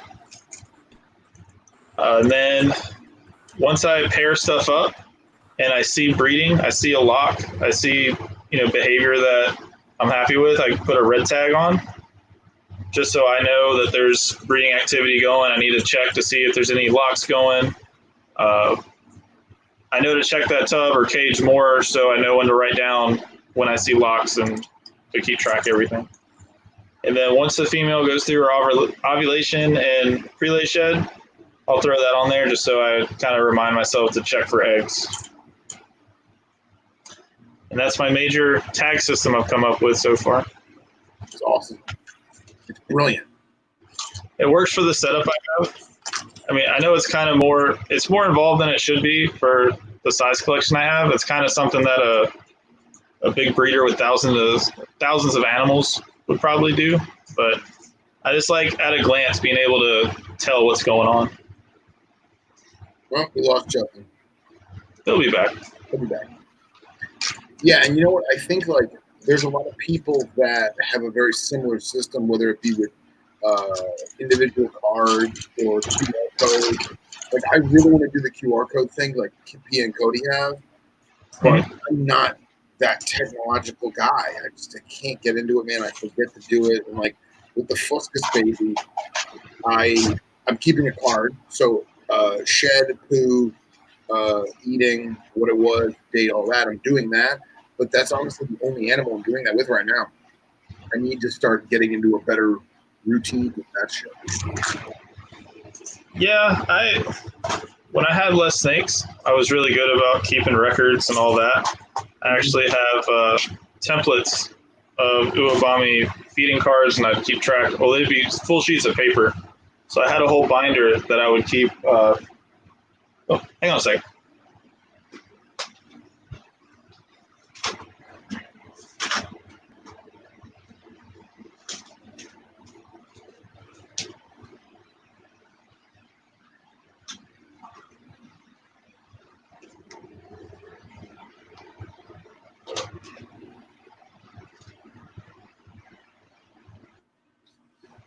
All right, back.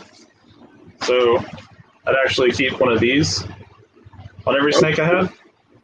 This is old school Uwabami before my new logo and stuff. Nice. But I keep track of feeding, defecation, shed. I would weigh them every so often. So if they went off feed or whatever, I could track if they were losing weight or not. And there were a few snakes that I didn't notice were losing weight, but just me doing that. Now this is when I had like 15 snakes. Like it wasn't what I have now. I obviously can't do that now. Yeah. But I mean, it was a cool way to keep track, and it honestly kept me interested. If that makes sense. Sure. It wasn't just, I have the, I have the snakes, feed them, clean them, whatever. It kind of gave me another dimension to it, and then I had all that data, if you want to call it that. I keep track of when I would bump them up size of prey items and all that. But now let me ask you this: it's always dumb to have it until you need it, right? And then you're like, wow, exactly. How many of those have you? Like, I'm sorry, but if I'm looking for a choice specimen and I'm going to a breeder as exquisite as Uwabami reptiles, I think it'd be fucking awesome if I went and bought a snake and it came with a data sheet of its life. That was my original plan. Yeah. But once I got, you've seen all my snakes. Yeah. There's no possible way I could do that with everything else I got going on. I think. I mean, I could. It would just add a lot more workload to what I already do.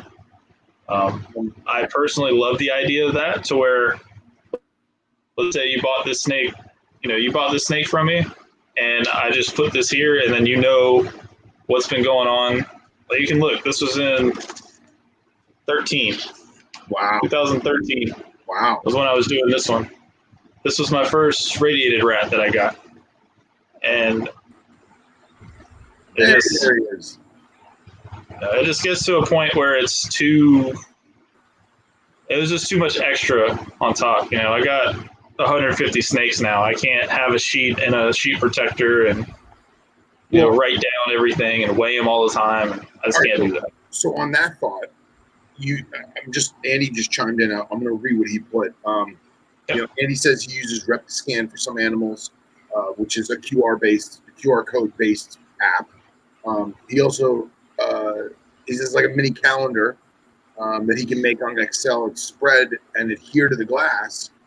So when he's feeding and sheds and maps out the pattern, if there's any sense to that. I think that you could totally do that if you didn't have your handwritten thing and your clips. I think if you had like a QR code on your phone or on a tablet, you would literally open the drawer, take the snake out, put the snake in the holding enclosure, clean the cage, whatever, boom, hit it with the QR code, whammo, you can do voice text or whatever, snake ABC123 defecated on 7/27/2020.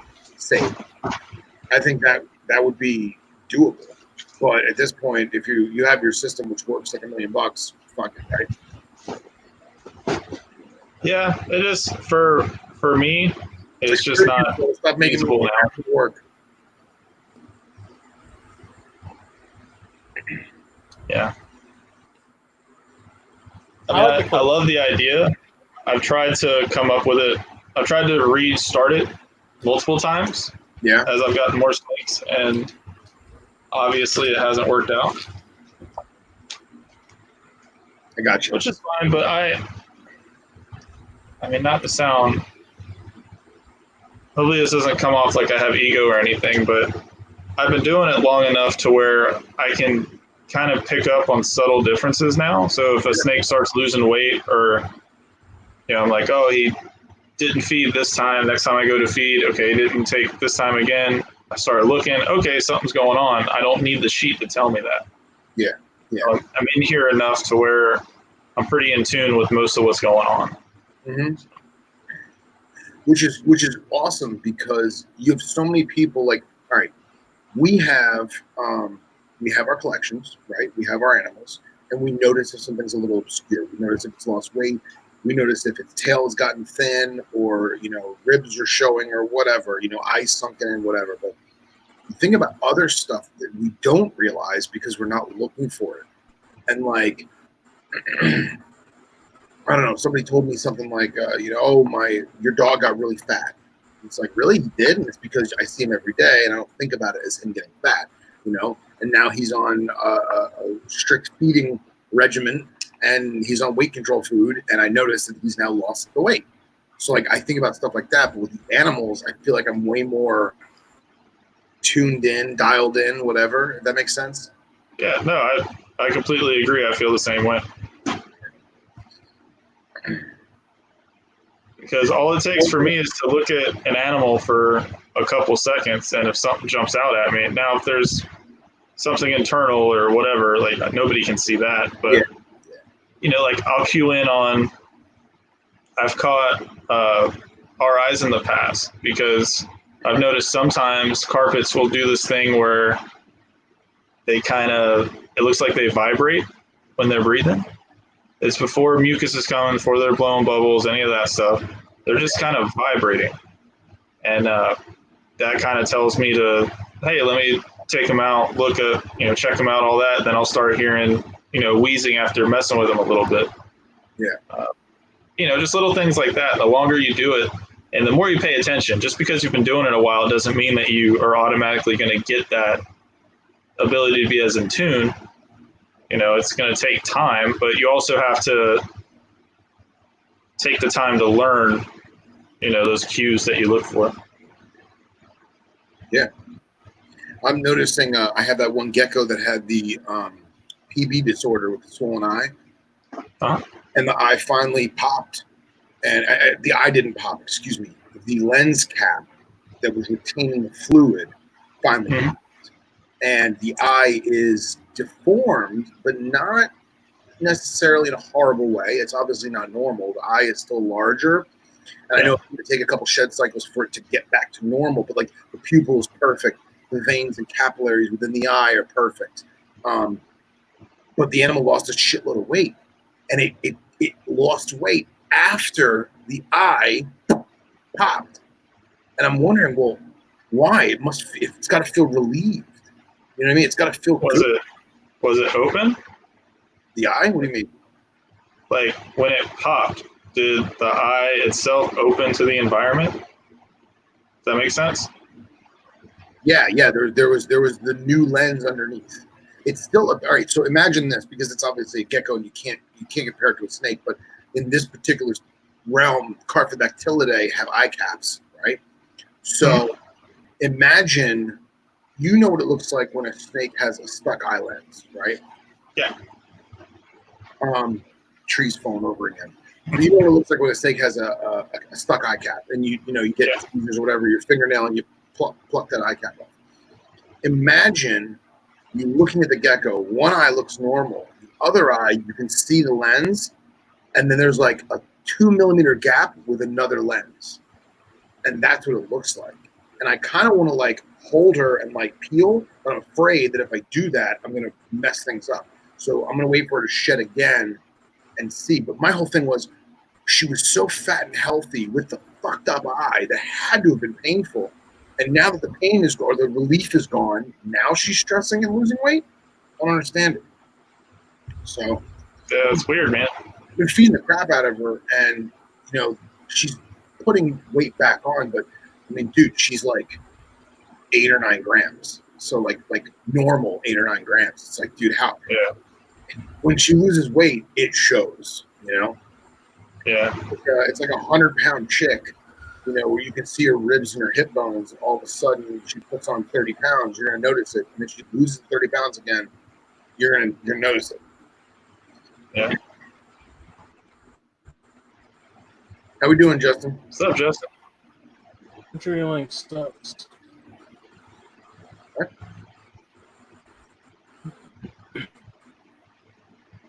He's lagging out on the end. Yeah, he is.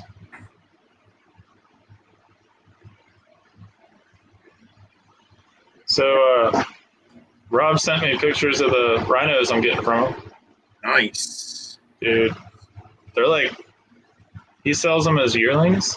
Mm-hmm. So, like, they're already established and all that. And, like, there's already starting to have green coming in and stuff. Nice. I'm pretty excited, man. Dude, so Stone adds me as a friend on Facebook, and I was like, we're not friends already. That's crazy. And I thought about it, I was like, yeah, like I never really talked to him like one-on-one like that before. I mean, it's not real, but you know what I mean? Yeah. And the little wave thing where you can like wave at someone? So I was like, fuck it. I was like, wait, and he immediately chimes back. He's like, he sends some laughing emojis, and he says, I saw your name pop up on suggested friends. I couldn't figure out why we weren't already friends. And I was like, oh, that's so true. It felt like I felt the exact same. I was like, I'm not already friends with this guy. He's a cool dude, man. Cool dude, man. It's a cool dude. Yeah, he'll talk to you about anything. Like every time I talk to him, it's always about the old world rats and stuff. And, like, he knows so much about the history. Like, he's the one that told me about the Vietnamese mandarins and how nobody really cared about any of the other stuff that came from there. Yeah. Cool dude.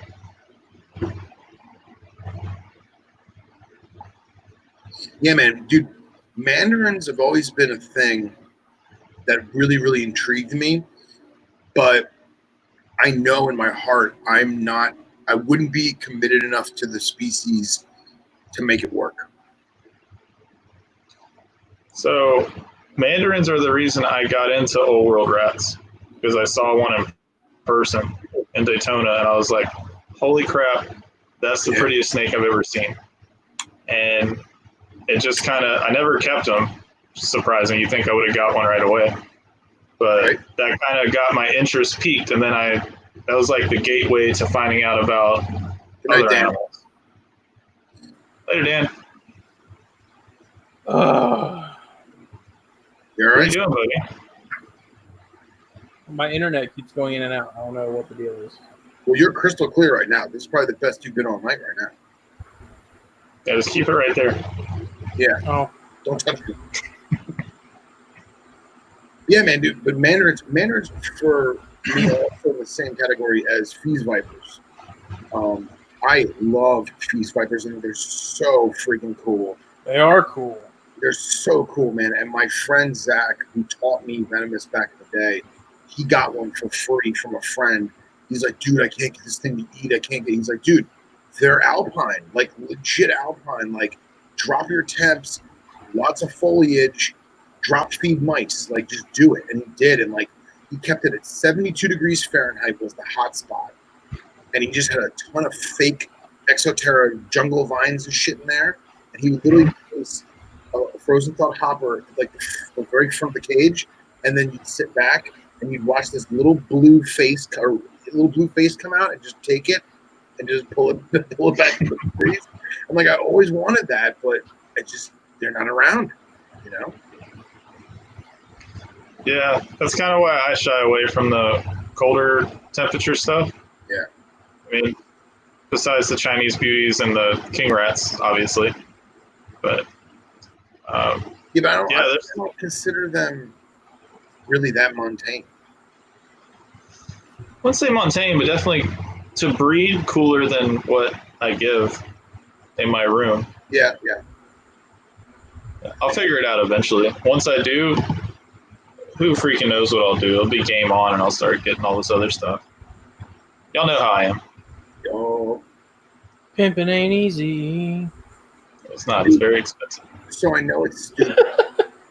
I know it's stupid. I know no one cares, but the Fuscus ate a live rat pink, and dude, I held back the jumping up for joy screaming because this is the second time he's eaten. I was really like, just let him chill out. It's the second time I fed him.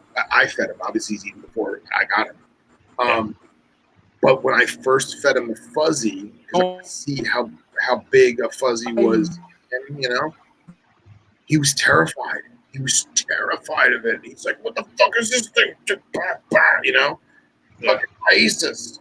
And I killed it, and I left it there, and he ate it. And this time, I took the rat pink alive on hemostats and just put it in his face. And he smashed it, bro, and just wrapped it. And I was like, "Oh my god, this is so freaking cool!" Oh, that's awesome. It's gonna be horrible when he's 8 foot, 9 foot. Ooh. That'll be part of the fun. Yeah, right. So, and now it's been tomorrow will be 3 days since feeding. So 3 days since feeding. So I'm gonna start. I think he's chilled out enough. I'm gonna start playing with him every day. Just keep him chill. Yeah, it's a good idea. Yeah, because I don't want that thing to be 10 foot of pissed off, muscling and biting. See, I don't know how the waters are, but seriously, man, it's like the max, like a switch, just turns off. You know, like they're super defensive and they get this certain size. The carpets do it to a degree too, and they just get this confidence, and then they're fine.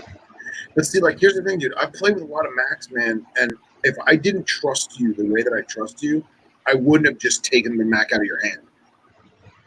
Because, like, to me, I'm like, yo, that doesn't fucking bite me. You know what I mean? But, like, You know what's funny? I trust you, and if you just pick it up, I'm like, all right, cool, I'll pick them up. I use hooks and stuff initially, so that definitely Always. That's a rule. Always. yeah, but that definitely helps what I'm about to say. I have never been bit by any of my Macs. Not yet. Say yet. Yet. Yet. Well, it's like the jungle, right? Right, exactly. That's why you always have to say yet. Say, I haven't been bit yet. You know? I haven't been bit yet. But 6 of them, I have the F1, I have a wild caught, I have, the 4 captive bred, all that. Now, yeah, have they struck at me and been defensive and all that? Absolutely, but I'm not just putting my hand in their face. Right. So, And dude, the Team Wars, same thing, man. Same thing. Awesome. yeah, I've never messed with those. I feel like them. They're pretty. I feel like they're underappreciated, but I also feel like that's that thing where, like, yeah, you may get bit a couple times as a baby, but if you really work with them, they're cool. You know, it kind of goes back to what we were saying earlier, like the whole underappreciated thing. Yeah. Like, the hobby's been around so long. Why is that still a thing? You know? I mean, I don't know, man. It's just that same thing we were talking about earlier, like trends and shit. I don't know. Like, because I've asked people before, like, we talked about it when you were here. Yeah. Like, if every single snake in the world was $50, yeah, what would your collection look like? You know? Yeah. I don't know. I like to think mine would look the same. I know mine would look the same. I would obviously have more species. Well, yeah, duh. You know, obviously there'd be a lot more of it, but we would still have the animals that we have. We would, absolutely. It's like, do people? Which it's getting better, like we said, which I think it is, and it's really good to see the hobby going in that direction. You know, but as more stuff gets exposure, I think that's a big thing too. Sure. People are gonna, the more they get exposed to it, the more they can. I think I'd prefer that. What was it, Western Coach Whips? I think have made are those the red ones? Yeah, those are red ones.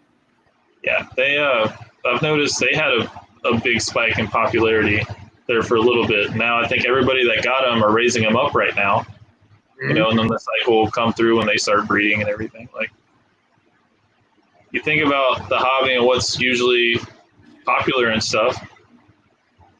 The fact that people care about Coach Whips is awesome. You know. Well, I was telling Nipper, I was probably 25 or 26 years old before I knew what a lyre snake was. That's a native U.S. animal, and I was like, dude, I'd never seen this animal before. It's a North American boiga. Like, it's super cool. It's a desert boiga. That's awesome, and like nobody has them. You know, I'm in a group chat with a couple people, and Joe Phelan's in there, and I didn't know this, but he's got fox snakes. He's got those really crazy Michigan ones that get like the blood red in the front, like the blood orange in the front. Like, that's super cool, man. Like, nobody keeps fox snakes. That's awesome. See, that fox snakes are one of the, pretty sure they are. They're one of the species that guys that were always super into the old world rats, they'd always get those for North American stuff and Stogies. Yeah. For some reason, those always seem to be in the same group. You know? Well, it's like, I feel like the fox snake is like a North American Mollendorfi. Pretty much, yeah. I think they come in Exanthic too. Oh, really? I'm pretty sure, yeah, the black and white. I mean, both of them, normals and those are pretty. Yeah. I had Mollendorfi that my late mentor gave me, and it passed away after about a year because I kept it too hot. And I thought I had the temps right, and I didn't. And I kept it in the snake room with all the other stuff, and it just didn't do well, and it just went down and down and down. I felt so bad about it, but like, that's another species I would totally get again. That's honestly, like, of all the, because we always talk about it, you know, a lot thing, Ganyasoma and everything else, but like, that's probably the one Asian rat that I want again is Mollendorfi. They're cool, man, and awesome. I'm sure you've seen like a mature adult animal. Yeah, dude, mine was 5.5 foot. I've seen 7 foot animals that their heads were just beefy, and you know, it was just it looked like it was as impressive as a yellow rat, size wise. I believe it. It was but it was of Mollendorfi. They're like mock retics. Yeah. Let me see if I can't, you know what, I'm not even going to try because I can't share it. I was going to say, let me see if I have a picture of mine, but I can't share it because Justin is the controller. And we lost him. Yeah. Let me see if he messaged me. Yep, he's out. Well, CenturyLink can suck it. Well, Justin, if you chime in on this later on, we love you. Thank you for starting it. Yeah, all right. Right. Well, you entertain the masses. I'm going to refill my beverage. All right. Yeah, Bill, I agree. I remember when that was the thing that Timors had to be outside, and I know they're tougher to breed than a lot of other species.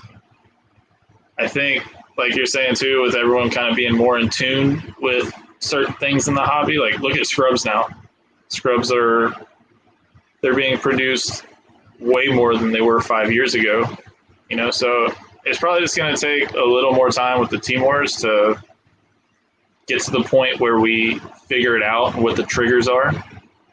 Because it seems like every species there's a set of triggers that can trigger them to breed, and we just haven't nailed down what Timors need. One day.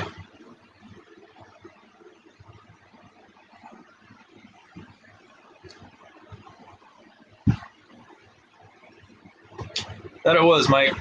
That it was.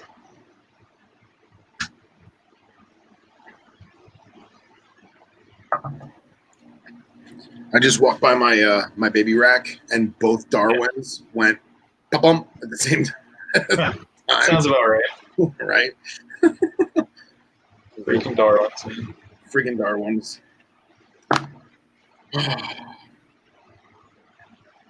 Yeah, man. Mullendorf. So now, just because I've been in your room, Billy, you are that rack behind you. If I walk in the room, that's the one right in front of me? No, this is the one to the left. This is where the bigger ones are. Okay. So that's the one that has the cave rats in the bottom? Yes. Okay.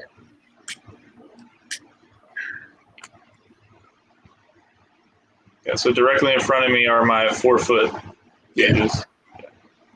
Cool. Cool, man. Oh, yeah, I was going to say, I got these 2 cottons today. I got to figure out how I want to do them.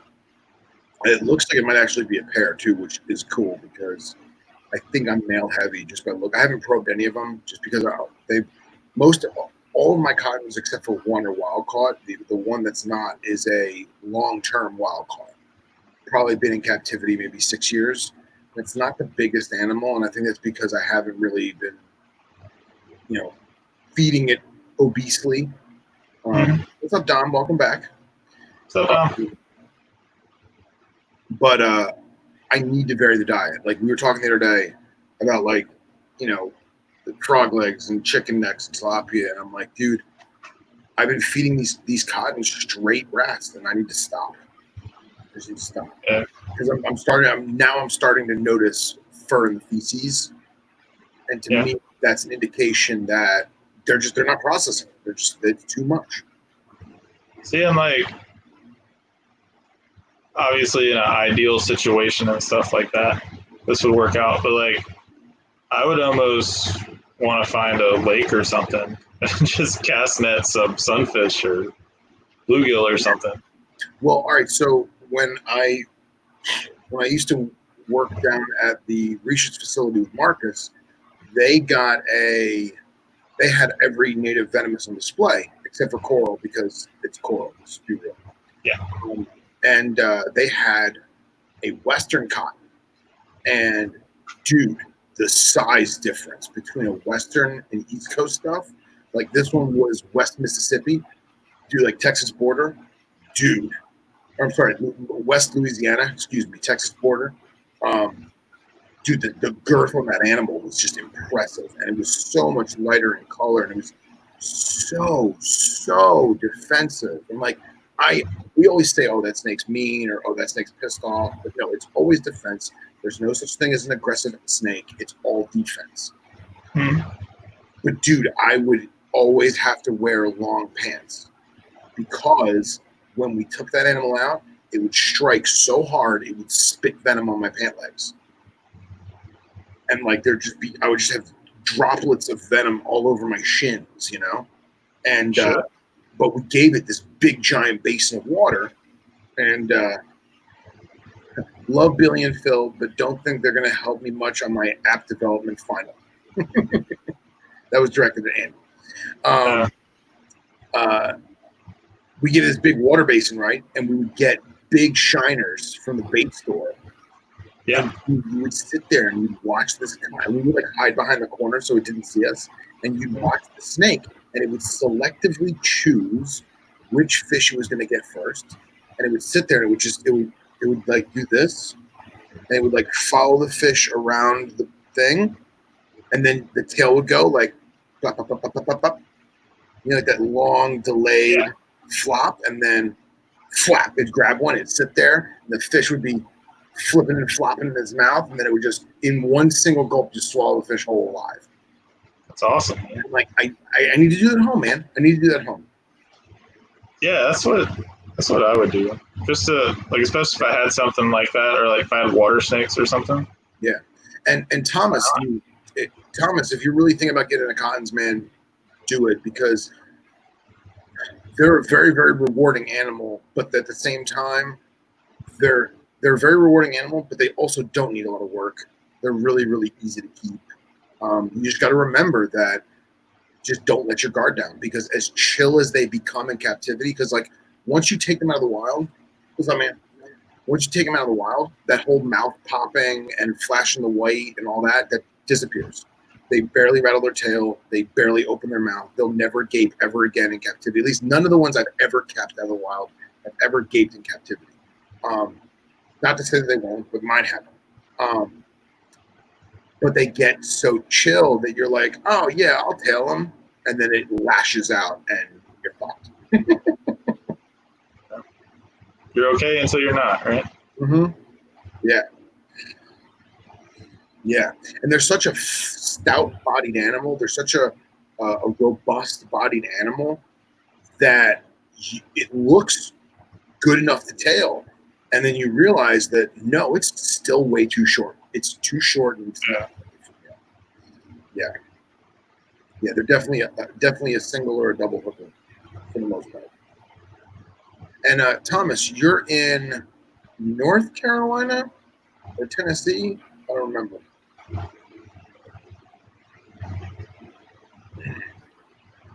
Yeah, Bill, I hit the Asian markets pretty hard for all my weird stuff I get. And I have Latin markets in my area too, and I can get some cool stuff, like chicken necks and hearts and stuff. How far are you from Tarpon Springs? Because isn't Tarpon Springs like a big like fish town? Yeah, there's a lot. I mean, the whole coast. Oh yeah, touche. Yeah.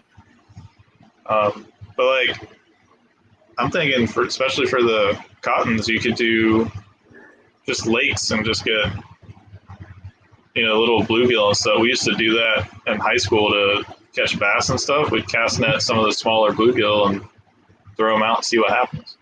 Yeah, and we have so many invasive species of like cichlid and stuff. We have like 15 different species of African cichlid that are invasive. We have like 6 or 7 South American cichlids that are invasive. I could just grab all them, Even better, yeah. Get Oscars and stuff, Red Devils, Jack Dempsey's. Oh yeah, dude. There's Jack Dempsey's. There's convict cichlids. We have like 2 or 3 different species of Malawan. We have like 2 or 3 species of Tanganyikan. Dude, if you got a pair of convicts, set them up. They breed almost as prolific as live bearers. Really? And then you'd always have stuff on. Yeah, they're mean little fucks, but yeah, they breed like crazy. Thomas, I understand. Wait, hold on. It won't help you. That's cool to know. Yeah, cow tongue is awesome for monitors and bigger carnivorous lizards, but I personally think that cottons are a good beginner venomous because you won't have the ability to tail it for a long time, especially if you get a juvenile or a baby. They are very hardy to keep in captivity. They don't require much. They're awesome to watch in their daily interactions because some of them get a routine, some of them don't. Like I have one that every single day in the afternoon will sit in its water dish. But every single morning it's sprawled out across the cage with tip and tip up. and just Yeah. like I'm enjoying the morning, you know. But I do. I think they're pretty good beginner venomous. At the same time, too, is a lot of people think about beginner venomous as husbandry attributes. So, like, does that mean it's easy, or does that mean it's more difficult and it's going to challenge you as a keeper? I feel like they cover both of those. I feel like if you neglected them a little bit, it wouldn't be bad. But at the same time, there is a lot that you can do to make their husbandry sublime. Does that make sense? Yeah, absolutely. Like right now, I think honestly, I hate saying it, but like one of my favorite snakes in my collection is a baby cotton that I got on Easter Sunday in just outside Big Cypress National Park, and Is dude, that the one you showed me the video of? when I FaceTimed you, yeah, that little guy, dude, that little guy is Yeah, that guy's cool, man. dude, he's so pretty. I wish I could screen share. Actually, I probably have a picture of him on my phone. Like his markings are so crisp and his head is so defined with the white. Yeah, it's a pretty snake. And the thing is, like, it's a Florida cotton, so like he's going to get ugly, but I'm hoping that because he's in captivity, he's not going to get ugly. You know, One way to find out. Yeah, in the next 3 to 5 years, we'll know. Let me see if I have his little nugget butt.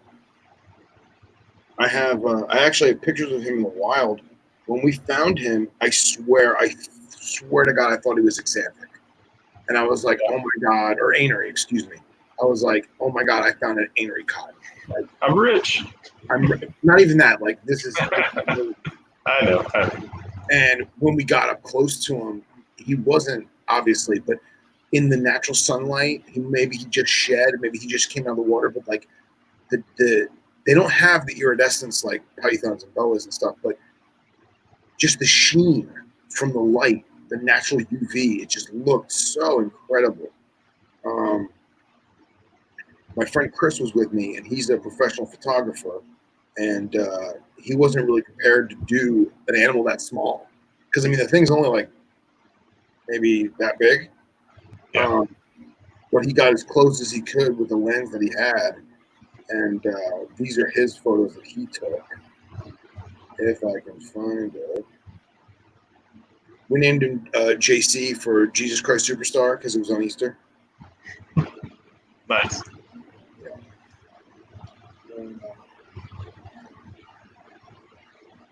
How far back is this?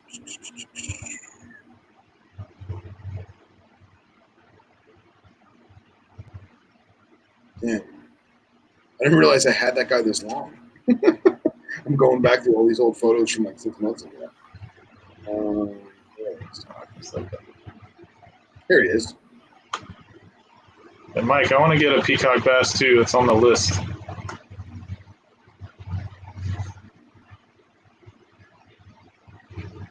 So here's little JC. Yeah, he's so defined, man. Yeah, so defined. And like His head does it for me. Just for scale, like that's how big he is. Nice shirt. Thanks. But yeah, man, like he's a looker for sure, and like it's so cryptic, you know. Yeah, man. When you were FaceTiming, it's like half dark and the lighting sucked, and it was through glass and all that. Like I could tell even then, like holy crap, that's a pretty snake. Yeah, and he looks so much bigger with those little pebbles and like little rocks. Like they're boulders or something. Yeah. And Mike, I only have to go a little further south, and I could probably get one. They just won't be as big.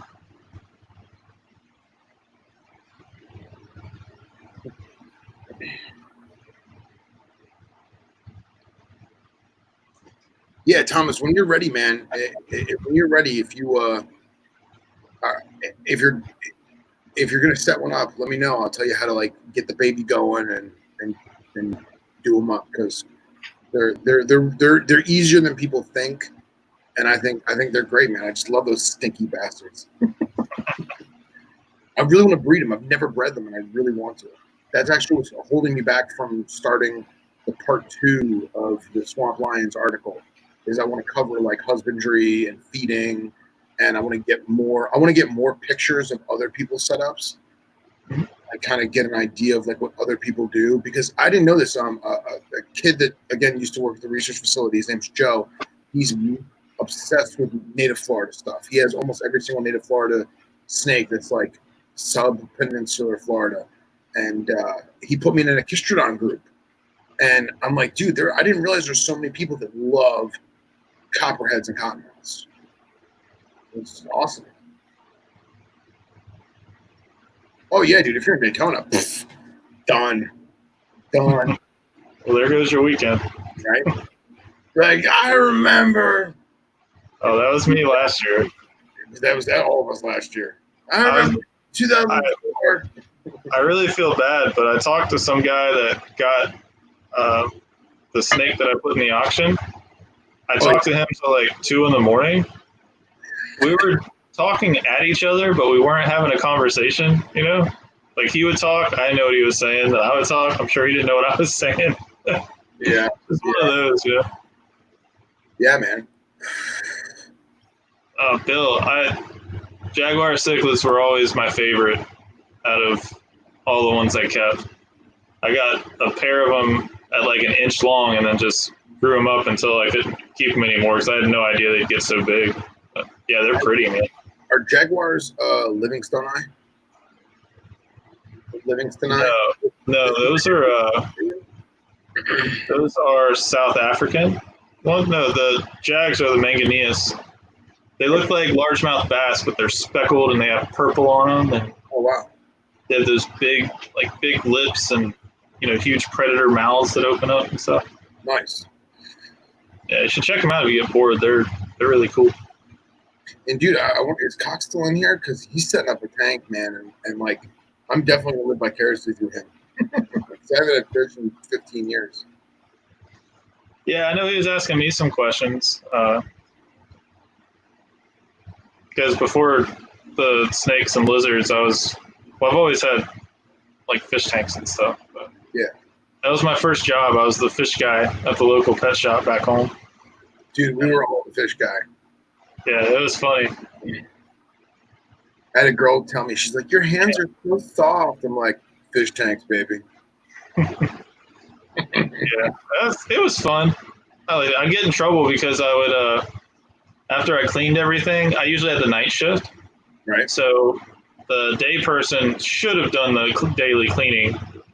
Half the time they wouldn't, but if they did, I would read like books and stuff. So I had nothing else to do. Nobody really was coming to get fish at 7, 8 at night. And yeah, I'd get in trouble because it looked like I wasn't working. But then I would use it to sell fish to people, like, you ever heard of a weather loach? Which one? Weather loach. Is that loach like clown loaches, like that loach family? Yeah. Okay. Yeah. No, there's one that it's called a weather loach. That's the common name for it. And it has an adaptation in its, I want to say gallbladder, to where it can detect barometric pressure changes. So if there's a storm coming, like he'll start getting super active, especially in Florida. Like you'll see them all going nuts in the tank before a storm comes. Really? And, yeah. Just, little things like that, I'd learn and pick up on. And I've always been a nerd about information like that. So I never forget when I first worked at Pet Supermarket and I was like the backup fish guy. The primary fish guy was this guy named Irv. Irv was like 79 years old, and Irv had a master's degree in ichthyology. That's awesome. And like part of me was like, this dude's my hero. But the other part of me was like, this poor bastard is 79 years old. He is a legitimate expert in fish, and he's working at fucking Pet Supermarket. Like, I felt bad about that. But life. So, you want to hear how much of a nerd I am? Go for it. So, obviously, I like the herpetology stuff. Right. So, I bought a herpetology textbook years ago. Nice. So, from what school? I got it off of Amazon. Okay. It was the newest edition at that time. But it's amazing how much stuff you'll learn from, that, or at least what you can understand of it. Sure. And then I also bought an ichthyology book as well, textbook. Nice. It's just, I'm just so into this shit. It's what we do, man. It's our life. It's our passion. Yeah, for sure. Dude, I cried tears, legit tears, when my frontosa died. Dude, those were cool. My frontosa was that champion male with the big pompadour. Died. He had fungus, and I caught it. There was no fungus on him on a Sunday. Monday he had the fuzz. Tuesday he was dead. And I was so bummed, bro. I had that thing for like 6-7 years, and the minute he died, the entire hierarchy of the tank shifted, and everybody just started killing each other. That's how it works, man. Fucking African cichlids, man. See, I never got into the Africans. I was always a South American guy. Yeah. And then once I got through that, it was saltwater. I never did it. Yeah, I never did the corals or anything, but the fish are just so pretty, and oh yeah, it's why everybody gets into fish, and then they realize how expensive it is. They're like, well, these freshwater ones are pretty too, Right. Yeah.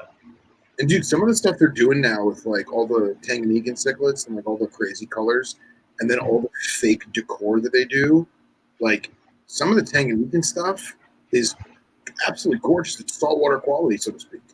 Oh yeah, if you do a freshwater tank and you do it correctly, it can rival any saltwater tank, in my opinion. Sure. Like, I've always had this idea. Like, you saw the tank that was in my living room. Yeah, the corner one. Yeah. Yeah.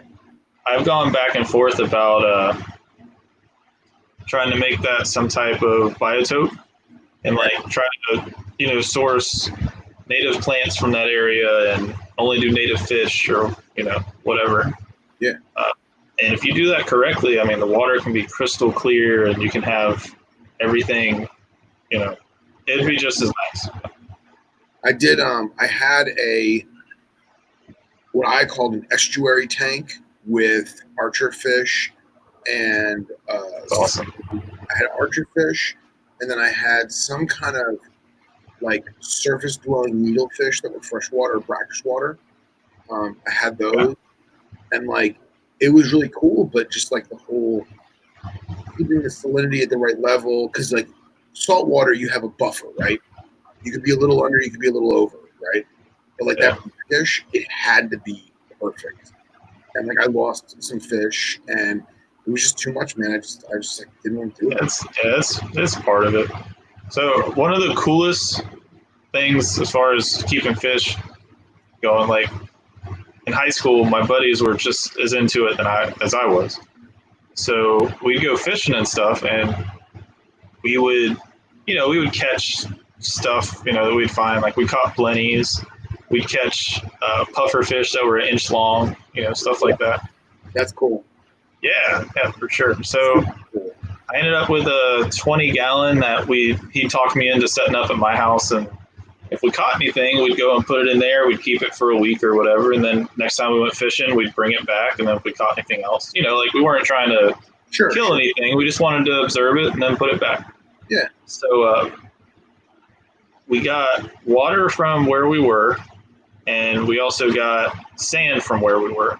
Like we went out to the water and got sand and all that. Right.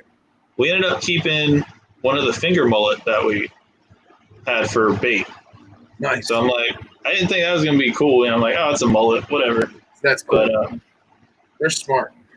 So yeah, but the coolest thing was watching how that mullet like ate and stuff, because I didn't know. At the time I didn't know what they did. Yeah. So they go down to the sand, they get a mouthful, and they're filter feeders. Yeah. And watching him do that, and the sand going out of his gills and all, I thought he'd freak out because he was the only one in there, and they're schooling, all that stuff. But yeah. just sitting there watching him for a few days do that, going up and down, eating, stuff in the sand. It was really cool. Two things. One, Hen Dog just texted me.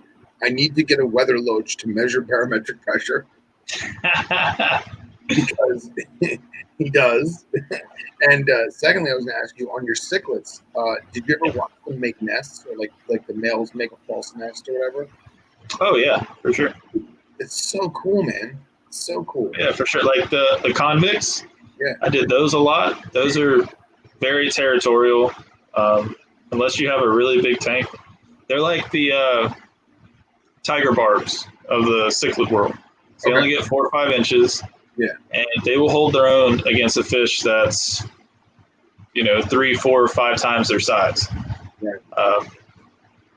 Just like tiger barbs, you can have those with Oscars. If you have a school of them, they'll hold their own. Yeah. But, so correct me if I'm wrong. All right. So a Midas cichlid is a hybrid between a Severum and a Firemouth. I believe a Midas is the same thing as a red devil. Okay. Those aren't. Are you thinking the parrotfish? Where like the backs are all curved and shit?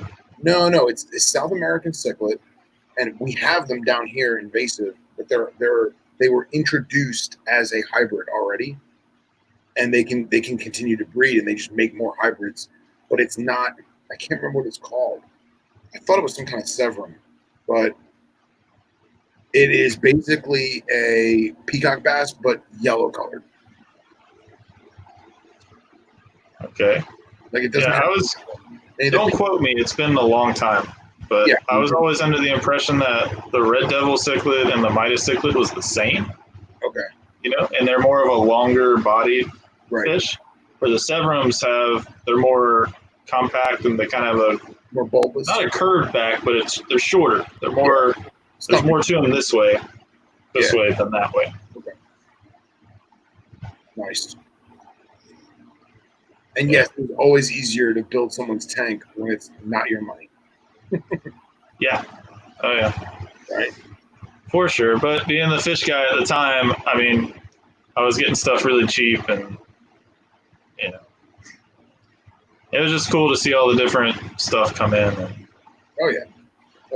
And, dude, honestly, most of the United States, all the captive bred fish for the pet trade, most of them are in Tampa from what I gather. Yeah, Seagrass Farms, it's about 20 minutes from my house. That's right, Seagrass. Yep. Thanks, Phil. Oh, yeah, there you go. Nice. We could have Googled it, but, Oh, you want to see something cool that I forgot to show you guys before Justin left? I'm going to have to hold it up against the freaking camera. So my buddy that I got the cottons from tonight, he had Amphuma that he keeps as a pet in a Florida-specific enclosure, and all the fish and crayfish and everything are native to Florida, and he hand feeds his Amphuma. You guys have to check this out. It's awesome. And I'm not an amphibian guy, but this is just so cool. So cool.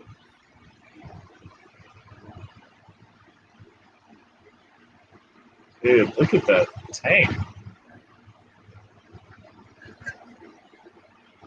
That's awesome, man.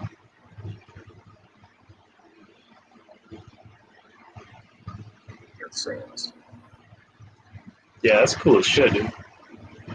It's amazing because he lives in that little tiny fake tree, and you don't expect him to be as big as he is. Yeah, that thing's got some size to it. That's impressive.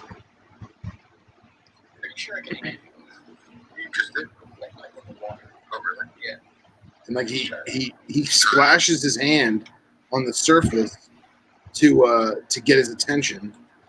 Mm-hmm. It's like a type of target feeding. Yeah.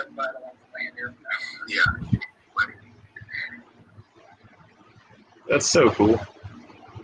Yeah, man.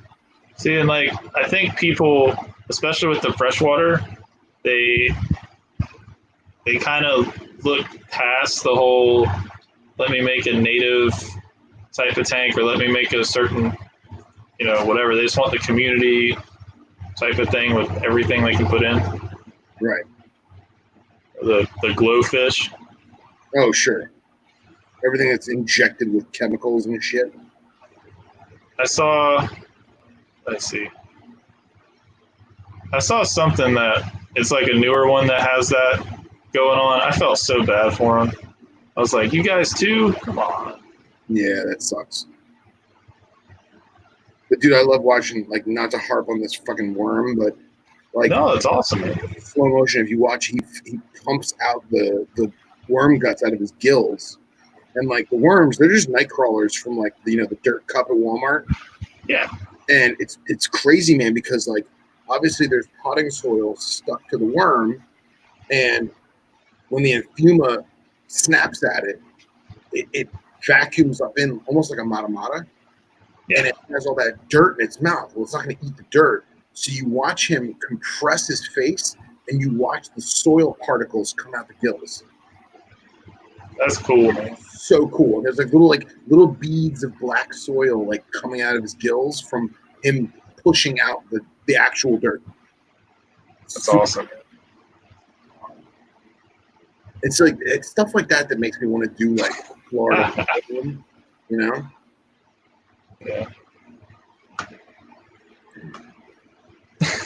Justin every day.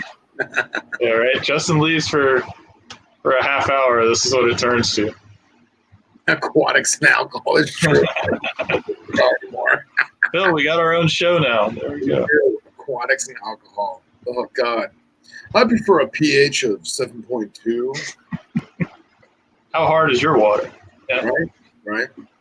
Yes. I only do alkaline-based aquatics. My fish are fit. They're alkaline fish. None of my stuff is field collected. Everything's captive form. Of course. Yeah. I can trace back the lineage as far as. Yeah. Good Lord. That's funny. Yeah, I was thinking about that. I'm like, we kind of went off on a tangent on fish there. Dude, it's awesome. I want to do. All right.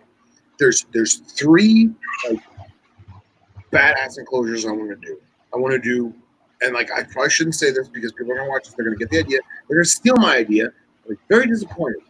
But I want to do one that is like the desert outside of Cairo, where like the background of the enclosure is Cairo with like the pyramids in the background. Mm-hmm. And we'll put lighting in to make it look like the sun coming through and it's casting shadows. And then I want to have rocks in the foreground with like a desert horned adder. And like put like broken bricks that look like, they look like they're 1,000-year-old stones that were carved by ancient Sumerians or whatever, and have the bricks laid out and like make it look like that. Mm-hmm. The other one I want to do is I want to do a legit Florida biome, and I want to have obviously like half the tank is water, half the tank is land. Do like a longer tank with like a beach that goes up to like like cypress roots, like cypress knobs coming up, and then like have like duckweed and or maybe not duckweed because it's invasive, but you know what I mean, like the plants on the surface of the water with like native fish, and like part of me wants to like put some Nerodia in there, but then the other part of me is like no, because they'll just eat all the fish. You know what I mean? Yeah. But like I want to do shit like that. I want like that tank right there with the Anfuma. Like that's an awesome tank, dude. That's honestly, it's like a 30-gallon tank. Dude, that's cool, man. And those ideas are cool. You can go for it. Yeah, the people that listen to this on audio definitely miss out on my hand gestures. Yeah, you're animated. I'm highly animated. It's like that with Ricky Bobby. He's like, I don't know what to do with my hands. Well, you have to make up for all the animation I'm not doing. That's great. It's very true. Yeah.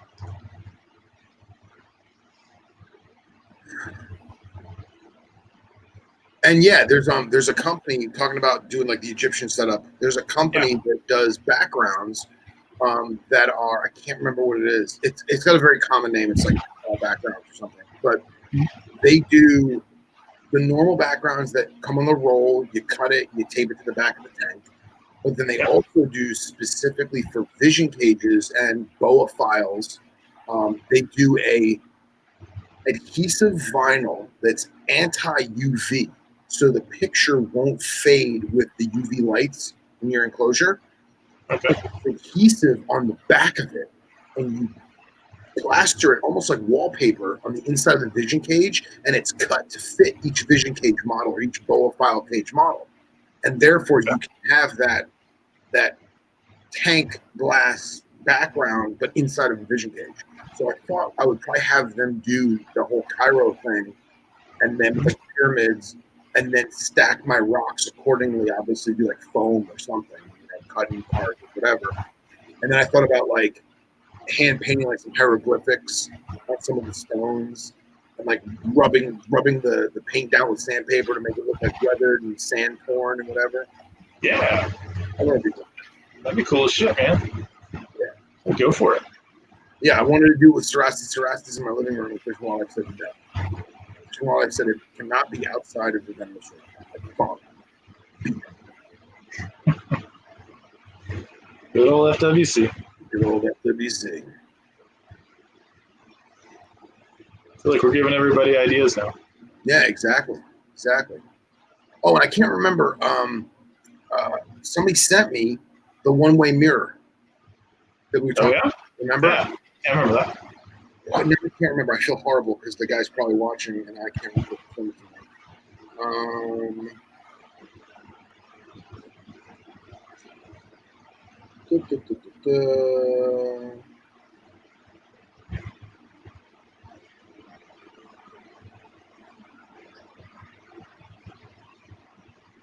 Oh, it's Travis Wyman. Travis Wyman sent me a link on Amazon, and it is daytime privacy non-adhesive one-way mirror film. Oh, it's film. It's film. Yeah. So what you do is you buy it by the roll, kind of like the vinyl that you use for the shirts and stuff, and you cut out whatever size square you need for the glass pane.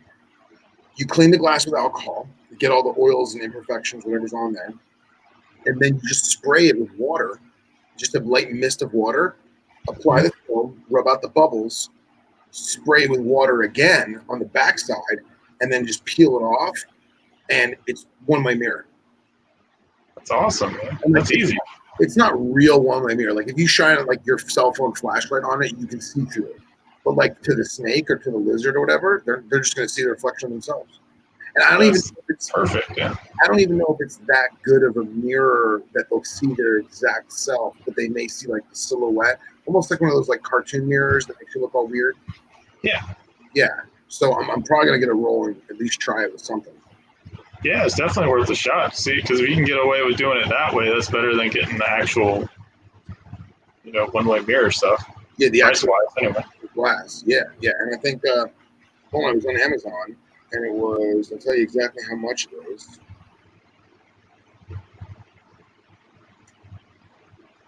The Amazon app loading.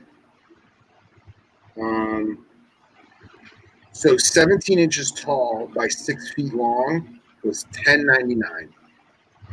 Okay. That'll go a long way. Yeah, and then they give you all different sizes. So you could do 17 by 16, 23 by 6, 23 by 13, 23 by 32, 35 by 6, 35 by 13, 35 by 20.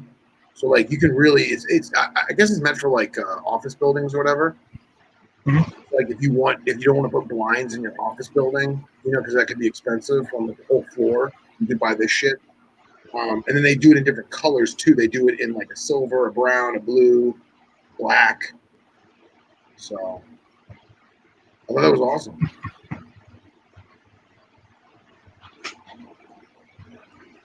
Oh yeah, exactly. It's the beardies that attack the glass because they want to go out or whatever. I also wonder if it would cut back on nose rub. Because like we're thinking of it for them to not see us and stress, but you also think about the snakes that they don't care that you're there, but they still want to get out and they're just constantly nose Yeah. up. It's worth a shot, man. Yeah. And then, I forgot. And then Travis also sent me this company called UniversalRocks.com. You seen I think that? I've heard of that. Yeah, I think I've heard of that. Dude, so UniversalRocks.com/reptiles.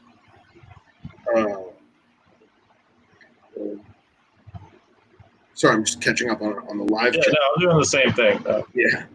So, like, I feel kind of dumb looking at this. But, dude, look at this fake shit. It's amazing. With their cheesy music.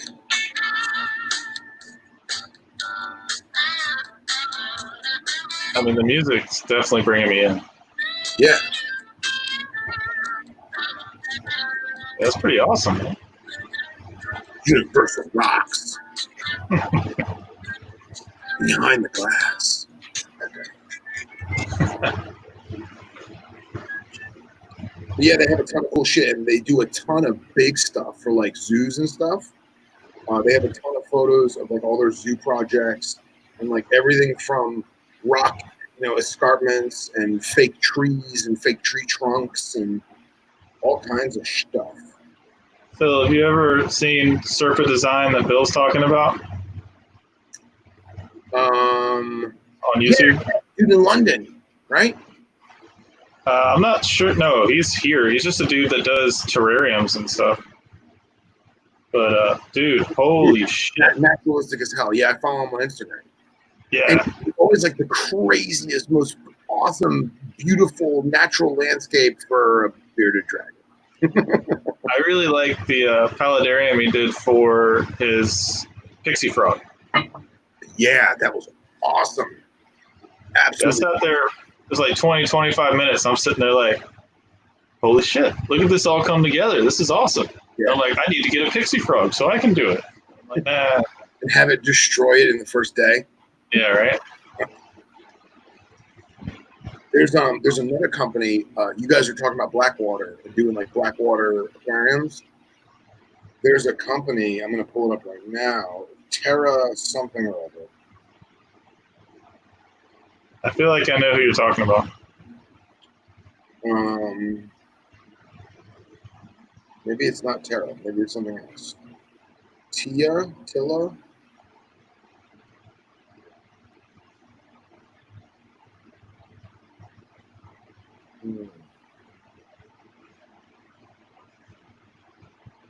Ooh, sure, that won't be cheap.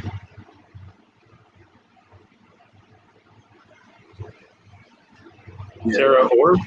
No. Terra Orb also makes awesome shit. But no, this is a company that specializes in Blackwater aquariums. And it might be Tetra. It might be Tetra. Tetra. It's not Tetra. I will find it. But everything is Blackwater. Everything is brown and earth tone and very sepia. And in like a normal house, it looks kind of blah. But if you have like a very clean, minimalistic home, it's absolutely gorgeous. Yeah, I know people do that with the betas a lot. I was into those for a little bit. I still kind of am. But they just use, I think, almond leaves. The tannins from those make it not black water, but they give like that brown tint to it. Sepia, yeah.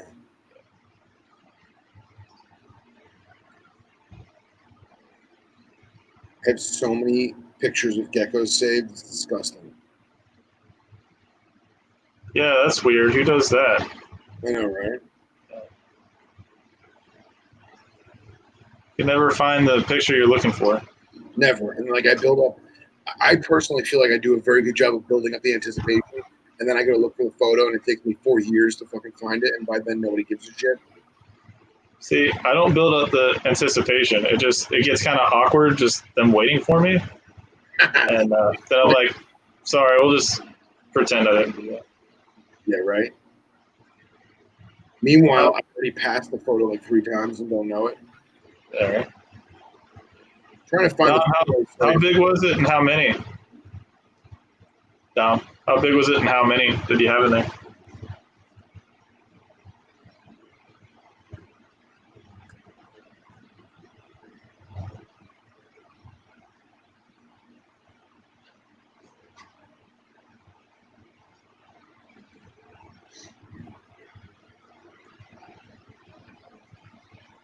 So this is usually, Phil, where I make the joke that my interest has peaked and now it's going down.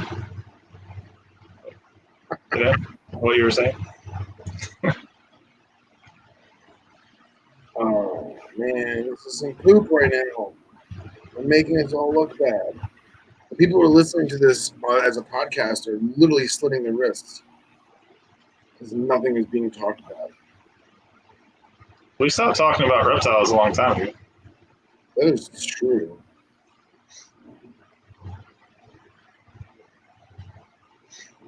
Probably gonna have to go here in a little bit anyway. Yeah.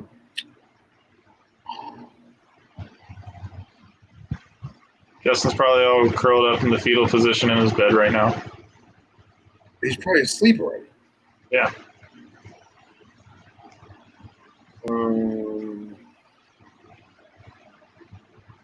Dude, I'm going down a legit rabbit hole. This is rough. There's so many people that do blackwater aquariums. Oh my god. They're all betas. Yeah, it's big in the beta realm. Because I guess that's what they naturally live in. So. See, I heard that betas actually are found in puddles. And they go from like puddle to puddle when the rains come. And that's what makes them be able to live in like the shittiest conditions. Later, Jeff. Yeah, they I think they do a little bit of everything.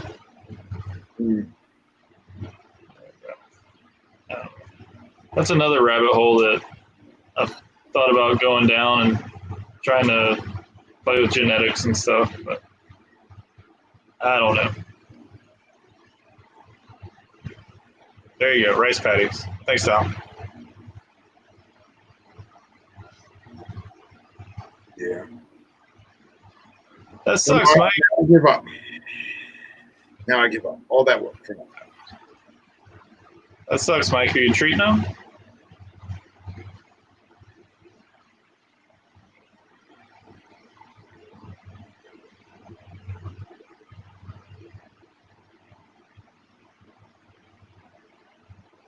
Why is that? I don't know what an alien beta is.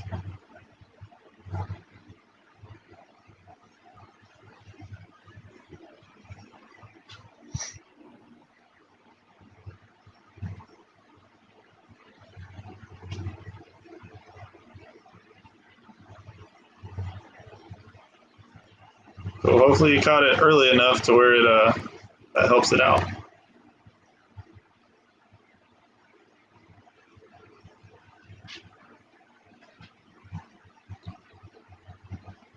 Yeah, I've had a few of them.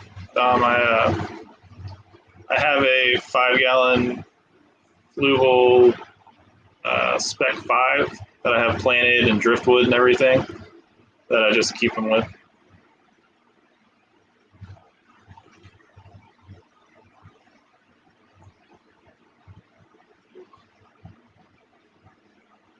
Yeah, I give up. I'm done. I'm out. That's it. I ruined it. I ruined it. Oh well. It happens. All right. Well, it is 2 minutes to midnight. Would you like to call this one, sir? Yeah, I think we're good if we don't go the full 3 hours. I think we'll be all right. Okay. So this has been a great episode of, was it Aquatics and Alcohol? Yes. Aquatics and alcohol. I like that. That's funny. Oh man, what a night it's been. Thank you all for right. participating in Snakes and Stogies. Minus the snakes, minus the Stogies. Yeah, right. And Justin also says thank you, even though he's not here. Of course he does.